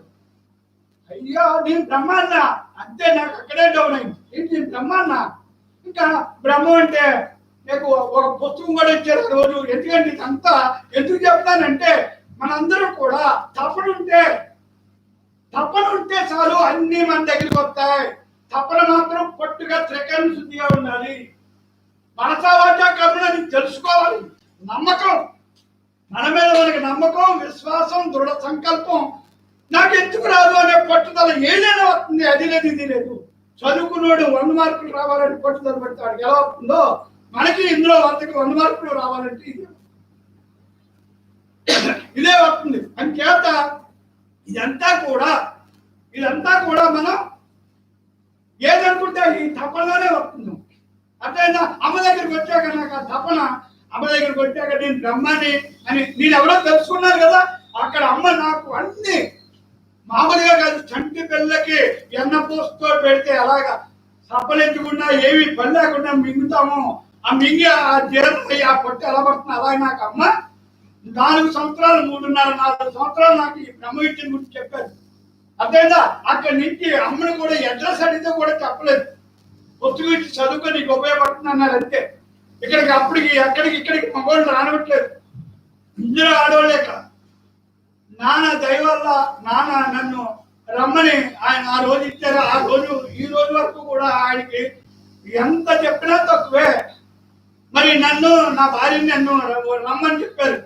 పోలే చంటి మంచోడంటే రమ్మని, ఏమో ఆయన భావన నాకు ఆ రోజు అవకాశం ఇచ్చిన నాన్నకి ఈ రోజు నేను ఇలా ఎంత స్థిరంగా ఎంత హాయిగా ఆనందంగా ఉంటానికి కారణం నాన్న వద్దంటే ఏమీ లేదు. నాన్నలో ఆ భగవంతుడే నాన్నలో చేరి, ఆ బ్రహ్మమే చేరి మరి నాన్న కూడా చంటిని రమ్మను అని చెప్పిన అమ్మతో. అప్పుడు దాకా ఎవరిక్కడ మగవాళ్ళు లేరు, అందరూ ఆడవాళ్ళే. మరి అలాంటి అర్హత నాకు ఆ బ్రహ్మ ఇచ్చింది. ఆ బ్రహ్మమ్మ నాన్నకి నేను ఈ దేహం ఉన్నంతకాలం వాళ్ళిద్దరికి కృతజ్ఞత. వాళ్ళిద్దరూ కూడా నాకు ఎనలేని ఆనందాన్ని, బాహ్య సంపదలకి ఎనకట్టలేని నిధిది. బాహ్య సంపదలకి అన్నింటికి కూడా నాకు అన్నీ ఉన్నాయి, కానీ దీని ముందు అన్ని సున్నా. అంచేత నాన్న వల్ల మాత్రం నేను ఈ విద్యకి అర్హత పొందేలాగా ఆయనే చేశారు. ఈ వాళ్ళు ఇలా మాట్లాడడానికి కారణం నాన్న. మరి నాన్న రావద్దంటే నేను లేను కదా. అది మరి కణా సత్సంగాలన్నీ తిరిగాను. ఇక్కడ ఈ సత్సంగం యొక్క గొప్పదనం ఏంటంటే ఇక్కడ ఒక పైసా కూడా ఖర్చు అవ్వకుండా, ఒక్క పైసా కూడా ప్రతిఫలం కోరకుండా, ఇది ఇది ఈ సత్సంగం అంటే మా బ్రహ్మ సత్సంగం అంటే దీనికి అంతా వెరైటీ అయింది. ఇదంతా మార్పే. ఇదంతా ఇంకో సత్సంగానికి సంబంధమే లేదు. నేను ఎన్నో తిరిగాను కాబట్టి వస్తున్నాను. ఇక్కడికి వచ్చాక నాకు అన్ని అమ్మ చూడండి వచ్చిన రోజు చెప్పారు, అందరికీ అదే చెప్పారు. ఇక్కడ మంచినీళ్ళు ఉంటాయి, అది ఆ పక్కన టాయిలెట్ ఉంటుంది, ఈ రెండే ఇక్కడ ఉంటాయి. కనవేది మీకు ఏ కలితే మీరు తెలుసుకోండి. ఇక్కడ ఒక బ్రహ్మజ్ఞానం తప్పింది ఏమీ చెప్పండి. ఎక్సలెంట్ కదా. అప్పుడు మరి దేనికోసం చూడం, ఆ జ్ఞానం కోసం చూస్తాం. మంచినీళ్ళు కలుతాడు తాగండి అన్నారు. ఈ రెండు అట్లా బయటికి ఇక్కడికి అన్ని అంత వ్యతిరేకమే. ఇక్కడ అసలు రూపాయి ప్రతిఫలం కోరకుండా, పండు కానీ పువ్వు కానీ అసలు రూపాయి కానీ అడగకుండా నాకు అప్పుడే పుస్తకాలు ఇచ్చాడు. అప్పటికి 500 పేజీలు పుస్తకాలు కొట్టింది అమ్మ. మన సత్సంగంలో ఉన్నవాడు ఇంత పుస్తకాలు పెద్ద పెద్ద బయలు నేను వచ్చాడు. కానీ అమ్మమ్మ అమ్మ 2 మాటలే కదా మీరు చెప్పి దాంట్లో 2 మాటలే కదా, ఇంత వచ్చి చిన్న చిన్న పుస్తకాలు కొట్టిన్నాం అని అమ్మ చెప్పేటప్పటికి అమ్మ అలాగే అంటే ఒక పుస్తకం అంటే 5 పుస్తకాలు వస్తాయి. అంత అన్ని కూడా వేల మీద కొట్టించాం. అంతా కూడా నాన్న అమ్మించారు. మనకి ఏం సంబంధం, నేను ఊరికే చెప్పడం వరకే. అంతా ఆడలే ఆచరణ అంతా ఏం చేస్తే మరి అమ్మ ఆ పదాల్లోని చిన్న చిన్న పదాల్లో మనకి అమ్మ పుస్తకాలు చదివిన వాళ్ళు దోళ కాసుకున్న వాడు కూడా బ్రహ్మజ్ఞానే కూర్చుంటాడు, సంశయం లేదు. అంత తేలిక పదాలతోటి, తేలిక భావాలతోటి, తేలిక నడకలతోటి అందరికీ సాధ్యమైనట్టుంది అమ్మ పుస్తకాలు చదివితే. ఇక్కడ ఎవరైనా చదివి చెప్తే చాలు. ఇప్పుడు నేను ఏమి చదవలేదు, నాకు ఆ సంస్కృతం అవన్నీ నాకు నేను ఎప్పుడు నాకు తిరగ నోరు అదైనా చేత అమ్మ అసలు సరళమైన భాషలో అరటిబండి వలసిన నోట్లో పెట్టినట్టు అంత తేలిగ్గా మనకి జ్ఞానాన్ని అడుగడుగుని అందరికి అందించేలాగా, మనకి ఆనందం పొందేలాగా మనకి ఆవిడ విచక్షణ చెప్పారు. మరి కదా మరి దేహభావన అంటే మనకి ఇది దేహం దేవాలయంలో ఉంచుకోవాలి అని అమ్మ ఎంతసేపు ఎవరి కాడికి కాదు, ఇది విశ్వమంతా, ఇది విశ్వబ్రహ్మ అవ్వాలని అమ్మ ఈ చిన్న చిన్న పదాలతో చెప్పిన మాటల వల్ల నాకు వచ్చిన ఆనందాన్ని నేను తట్టుకోలేకపోయామన్నాను. అమ్మ ఇంత చిన్న చిన్న పదాలు ఇంత ఆనందమా, దీన్ని ఇలా గదిలో పెట్టేలాగా ఇలా బంధించారేంటమ్మా, ఇది విశ్వమంతా విశ్వబ్రహ్మ అవ్వాలమ్మా, ఇది ఎందుకు ఇంత ఆనందాన్ని బాహ్యంగా ఎంతో బాధతోటి ఉన్నోడికి నేను చెప్తే 5 నిమిషాల్లో అంత పటాబండి అయిపోతుంది కదమ్మా అని నేను ఎంతో అడిగేవాడిని అమ్మని. అదైనా ఇది గృహస్థాశ్రమంలో ఇంట్లో ఆవిడకి ఎవరిని కేకలేరు, ఎవరిని రమ్మన్నారు, ఎవరి చెప్తారు అంతే. మరి ఇది ఎంత గొప్ప. అదైనా ఈ బ్రహ్మజ్ఞానం అంటే అదే. నాకు భక్తికి జ్ఞానానికి ఏంటో అనేది అమ్మలేక వచ్చాక తెలిసింది. నేను ఇక్కడ ఒకటి నాకు భక్తి జ్ఞానం రెండింటిలోని భేదం ఏంటి చూశాను. నేను భక్తి జ్ఞానం నాకు ఎలా తెలిసిందంటే, నేను గుడి కట్టాను, జ్ఞాన మందిరం కట్టాను మా ఊళ్ళో. ఈ గుడికి ఇవాళకి కూడా వేలాది మంది వస్తారు. ఆ జ్ఞానం పిరమిడ్ కట్టాను, అందులో అసలు మొత్తం అని తెలిసింది పిరమిడ్. ఆ పిరమిడ్ లోకి రావడానికి తక్కువ మంది వస్తారు. ఇక్కడ అక్కడ 100 మంది వస్తే ఇక్కడ ఒకళ్ళు వస్తారు. ఏంటి అంటే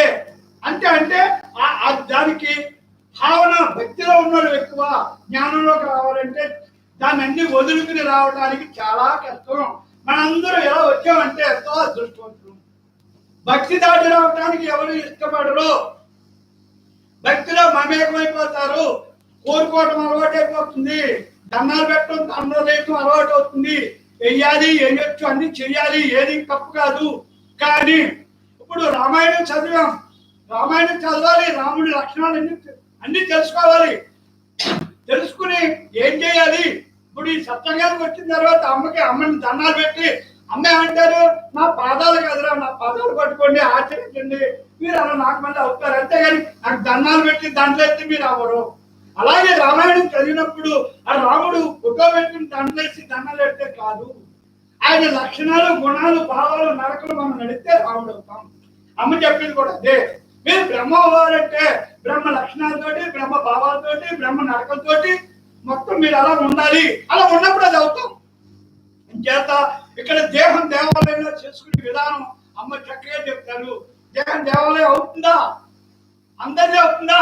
ఎవరికైనా సాధ్యమే. ఎలారా అంటే అమ్మ చెప్పారు, మరి ఈ కళ్ళతోటి మంచి చూపు చూడు, ఈ నోటితోటి మంచి మాట మాట్లాడు పాజిటివ్, ఈ చెవులతోటి మంచి మాట విను, ఈ చేతులతోటి మంచి పనులు చేయి, ఈ కాళ్ళతోటి మంచి చోటుకెళ్ళు, వీటికి ఈ వీటికి వీటికి ఇలాగ అభ్యాసం చేయి. ఆ అభ్యాసం వల్లే నీకు ఎంత పాజిటివ్ అయిపోతుంది. ఈ దేహం దేవాలయం అయిపోతుంది.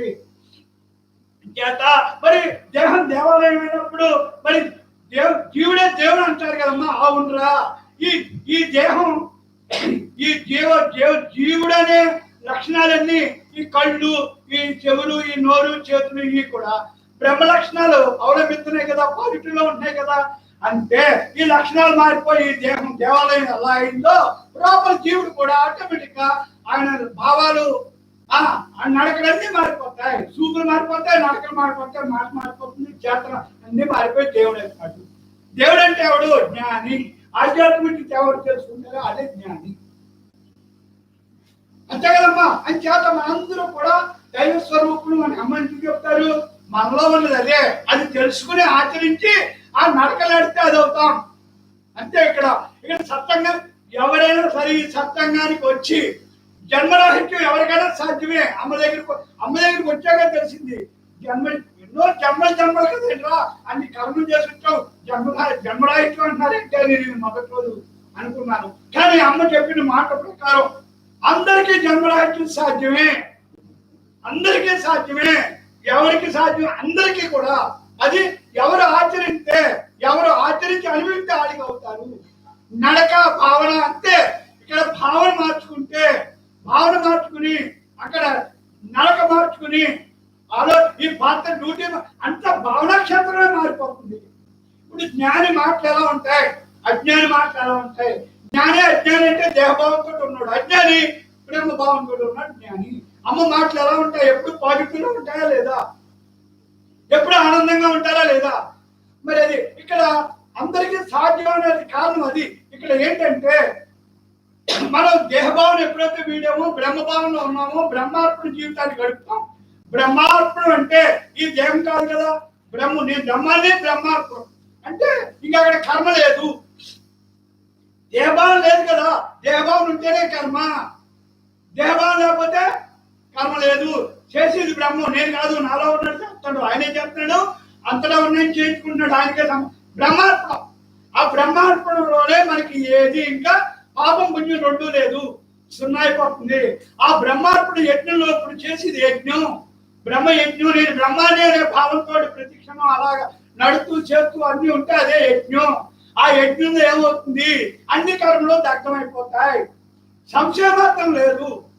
అమ్మ ఎప్పుడు చెప్తారు, జ్ఞానాగ్ని కర్మ దగ్ధానం.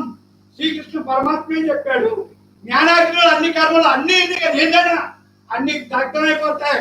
ఎన్ని జన్మలు వద్దు, ఎన్ని జన్మల కర్మలైనా. అది ఎలా అంటే అమ్మ చెప్పింది, చూడు వేలాది ఎకరాల్లో ఉన్న గడ్డి వేటు ఒక అగ్గిబొలతో బూడిదైపోతుంది కదరా. వస్తుందా కదా, మనం చూస్తాం కదా. ఒక్క అగ్గిబొల్ల అంటే ఇంత అగ్గిబొల్ల అంత పవర్ ఉందా? అంతే ఉంది. ఈ జ్ఞానంలో కూడా అంత పవర్ ఉంది.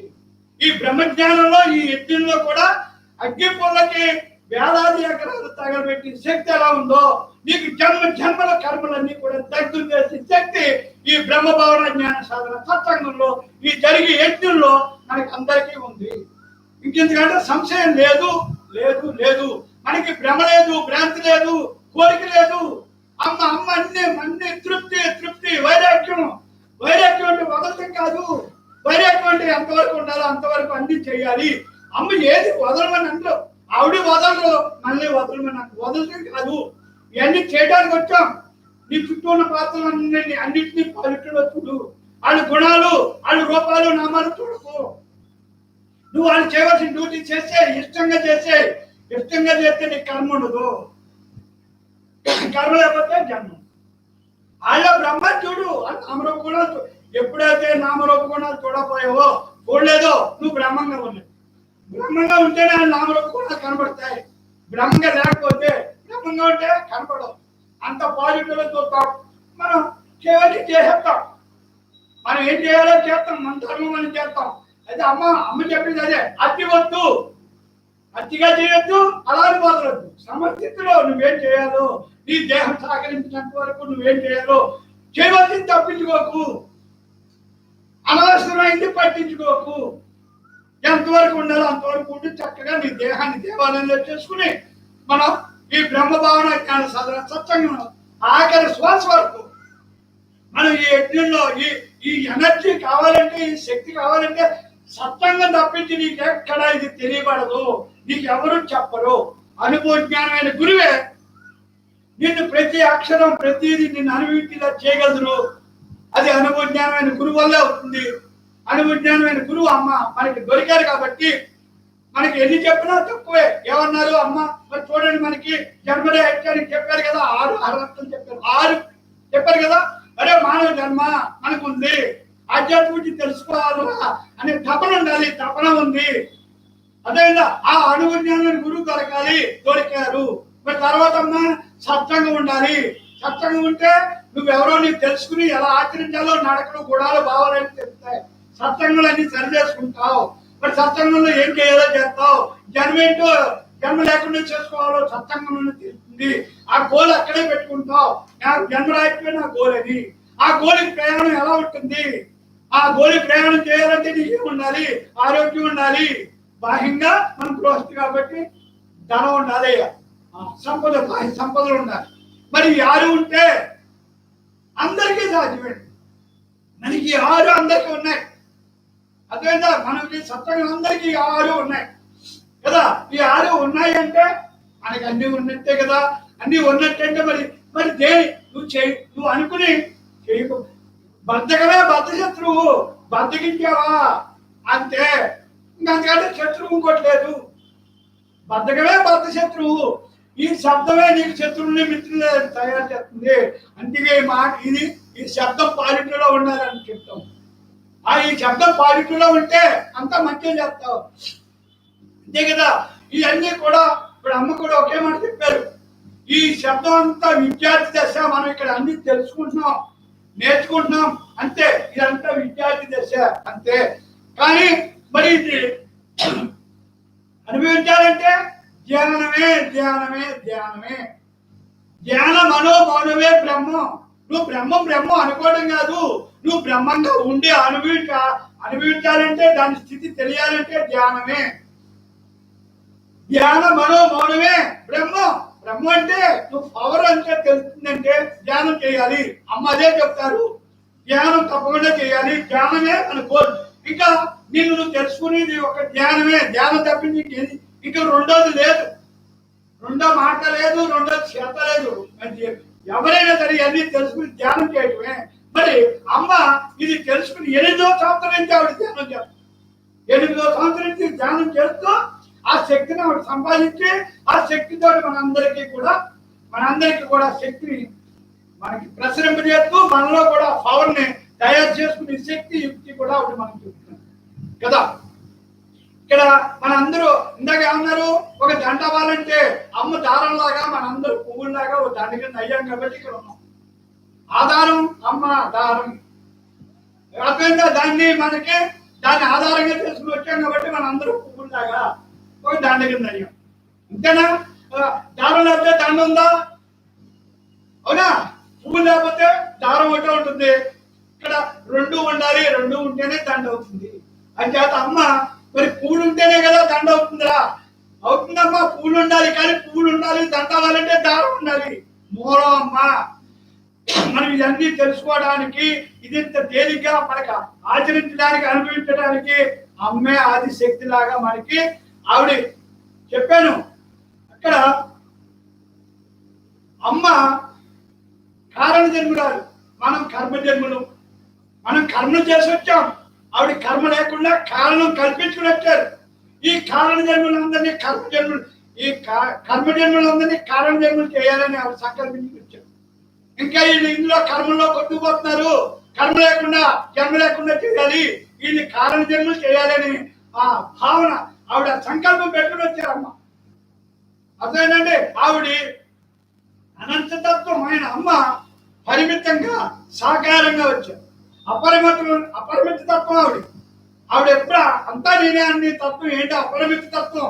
అపరిమిత తత్వమైన అమ్మ పరిమితంగా సాకారంగా వచ్చి మన అందరికీ కూడా ఆ సాకార రూపంలో వచ్చి ఆ నిరాకార తత్వాన్ని వ్యక్తం చేసి మనలో ఉన్న దాన్ని తట్టి లేపి నువ్వు అదే ఉన్నావని నీకు గుర్తు చేసి నువ్వు దాన్ని ఆచరించి అనుభవించు, నువ్వు నేను ఒకటి అనే భావన అక్కడ భగవద్గీతలో చెప్పాడు కదా కృష్ణుడు. ఆ కృష్ణుడే అమ్మ, అర్జునుడే మనం కూడా మీరు కూడా నాలో అవ్వాలంటే ఇగో ఈ లక్షణాలు ఈ గుణాలు అని చెప్పాడు కదా భగవద్గీతలో. ఆ లక్షణం నేను నాది. ఇక్కడ కృష్ణుడు అర్జునుడు ఏమైపోయాడు? మమకారం వల్లే కదా, మమకారం వల్లే కదా అలా కొప్పుకూలిపోయాడు. ఇవన్నీ వదిలించుకో, ఇది కాదు అంటే నా అమ్మ చెప్పింది అది. ఇక్కడ అంతా కూడా దేహభావన వదిలించుకో, బ్రహ్మభావనలో ఉండు, నువ్వు నేను.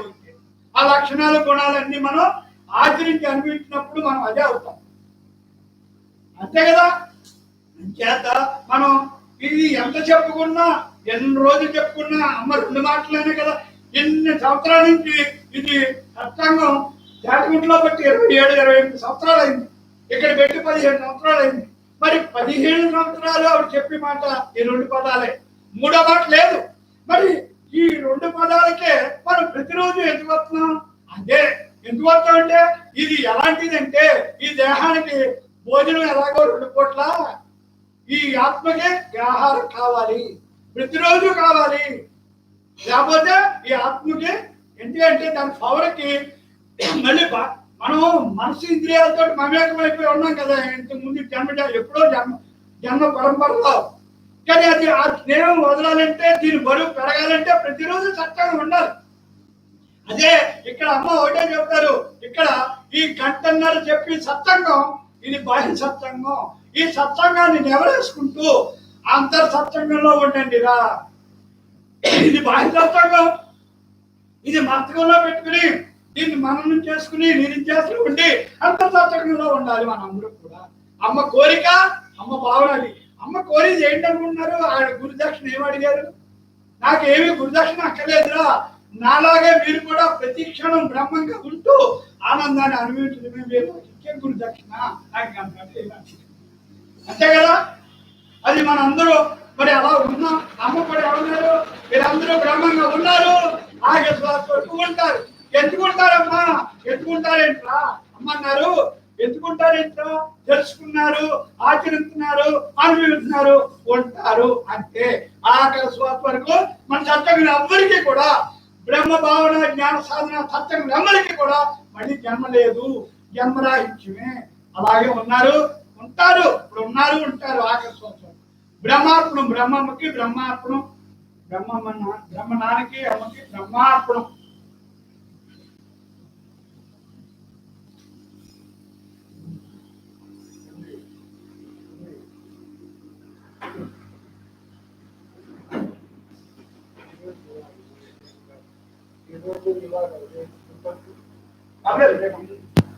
నేను ఇస్తాను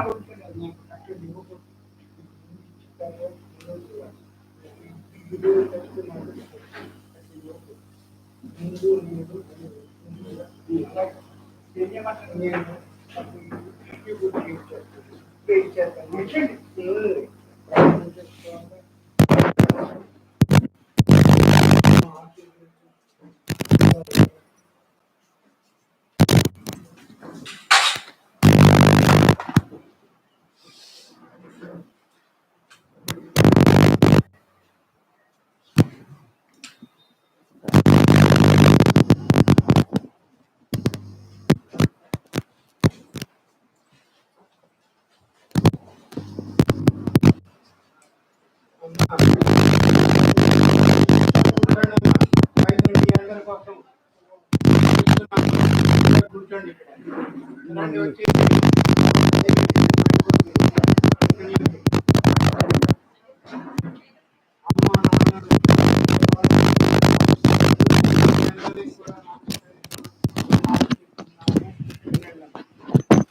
ఈ 2 మందులు ఉన్నాయి.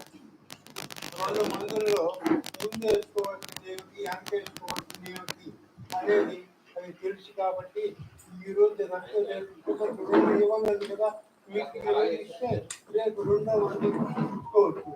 కానీ ఏమి ఇబ్బంది పడకుండా ఒక 5 నిమిషాలు ఆగండి. ముందు మనం ఏ పని చేసినా అమ్మ ఆశీస్సులు దైవ బ్రహ్మానికి నమస్కరించుకొని ఉండేది. బ్రహ్మానికి నమస్కరించుకొని ఇవ్వడం ఆచారం కదా, అది పద్ధతి కూడా అది. అందుచేత లేట్ అని అనుకోకుండా 5 నిమిషాలు ప్రార్థన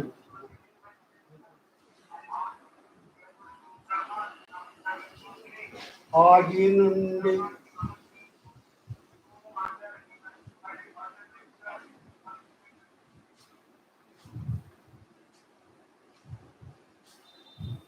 సమయానికి గుర్తు రాలేదు.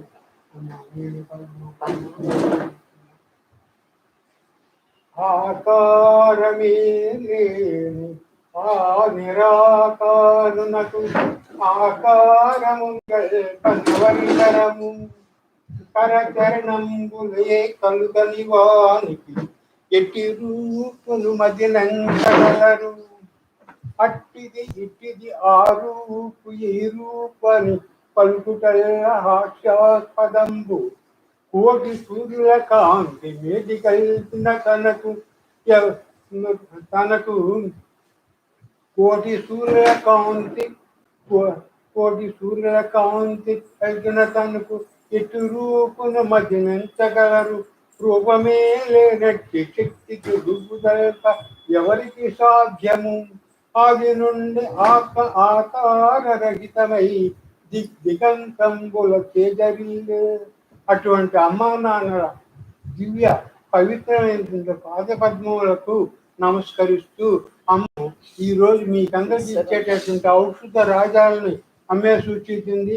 ఆమె యొక్క అనుగ్రహంతో మనం అందరం కూడా తీసుకోవాల్సిన పద్ధతిలో ఇద్దరు అనుకో అమ్మకు ఆశీర్వాదం చేసి ఇస్తుంది. ఒక రాండు ఒక ఇదేమీ లేదమ్మా, మీ ఊరికే తాకండి సరిపోతుందమ్మా. అటు ఆశీర్వాదం తాకండి సరిపోతుంది. కొంచెం తాకండి. ఓకే, చాలా సంతోషమ్మా. మీ ఇద్దరు పాదాలకు నమస్కరిస్తూ మనం వాళ్ళందరినీ కూడా డిస్ట్రిబ్యూట్ చేస్తున్నాం. చూడు పర్లేదమ్మా, ఇది రేపిస్తా, ఈ రోజు ఇది ఇస్తా, అది చేసుకోవాలని పద్ధతి. అయ్యా 4 మాత్రలు కానీ ఒకటి ఎక్కువ పడినా పర్వాలేదు. 4 ఇవ్వండి, 5 లెక్క ఇవ్వండి. ఓకే, చాలు. అమ్మ నాన్న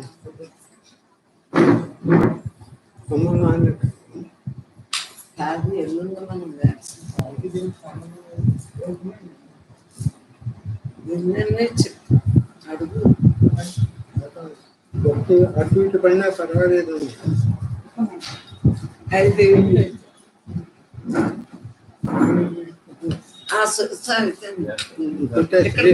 రేపు ఇస్తాం. అలానే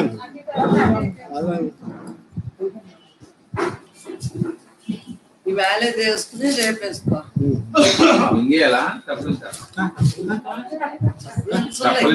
సపరించాలమ్మా, నోట్లో వేసుకొని సపరించాలి. సపరించాలి అమ్మా, టైం లేదు. దీని విషయం చెప్పేదానికి టైం లేదు. టైం చెప్పండి, ఇంట్లో మీరు చెప్పండి.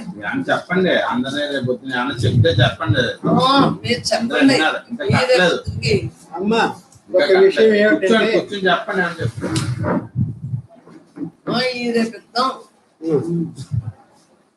అమ్మా, విన్నవాళ్ళు వినండి అమ్మా. ఈ మందు యొక్క విశేషం ఏమిటంటే, నేను మా ఊర్లో ఉండేటప్పుడు వీటిని వేసుకున్నాను. నాకు దీని పవర్ ఏమిటో అని నెక్స్ట్ ఇచ్చే దాని మందు పవర్ ఏమిటో తెలుసు కదా. ఇది ఆ మందు కంటే ముందు రోజు కానీ 2 రోజుల ముందే వేసుకోవాలా.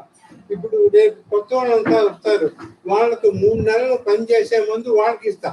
మీకేమిటి, రేపు ఈ మందు వేసుకున్నారు కాబట్టి ఆ మందు కూడా రేపు ఇచ్చేస్తా. ఎల్లుండి నాన్నగారు మందులు చేయడం తీసుకొస్తారు. అట్లా ఒక ప్రొసీజర్ ఉంటుంది. అదే అటు సరే.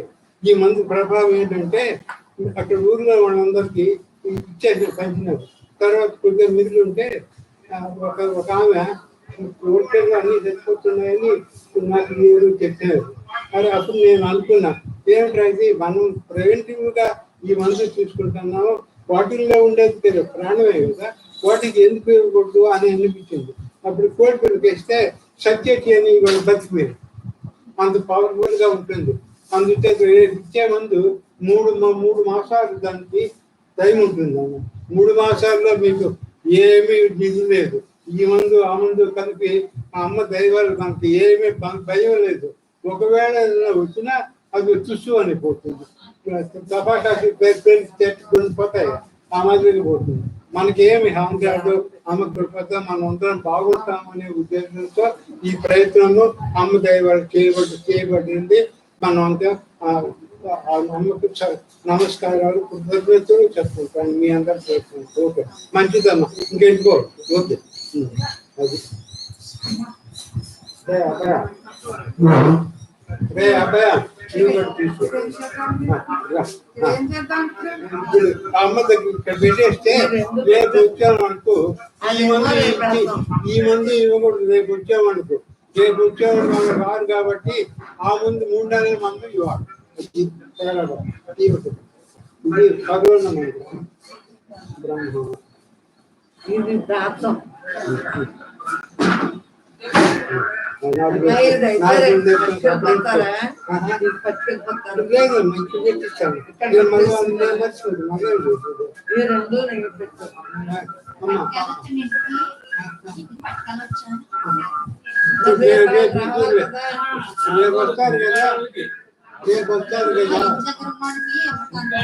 మీకు పట్టణవుతుంది ఇస్తానులే. ఇప్పుడు అందరూ టైం అయిపోయింది, వెళ్ళిపోతున్నారు కదా, లేట్ అయిపోతుంది. కేవలం అమ్మ నాన్నగారు వెళ్ళొస్తాను. నాన్నగారు అమ్మ వెళ్ళొస్తాను. 9 గంటలకు వచ్చేయండి. 9 కాదమ్మా, 8:45కి వచ్చేయండి. సత్సంగులు అందరికీ అనేక నమస్కారాలతో రాధాకృష్ణ గారు అవకాశాన్ని సద్వినియోగం చేసుకోవాలని ప్రతి ఒక్కరిని బ్రహ్మాత్మైన జీవితాన్ని వాళ్ళు ఇంటికి పట్టుకెళ్దాం అనుకుంటున్నారండి. అమ్మ ఇప్పుడు టైం లేదమ్మా. ఇప్పుడు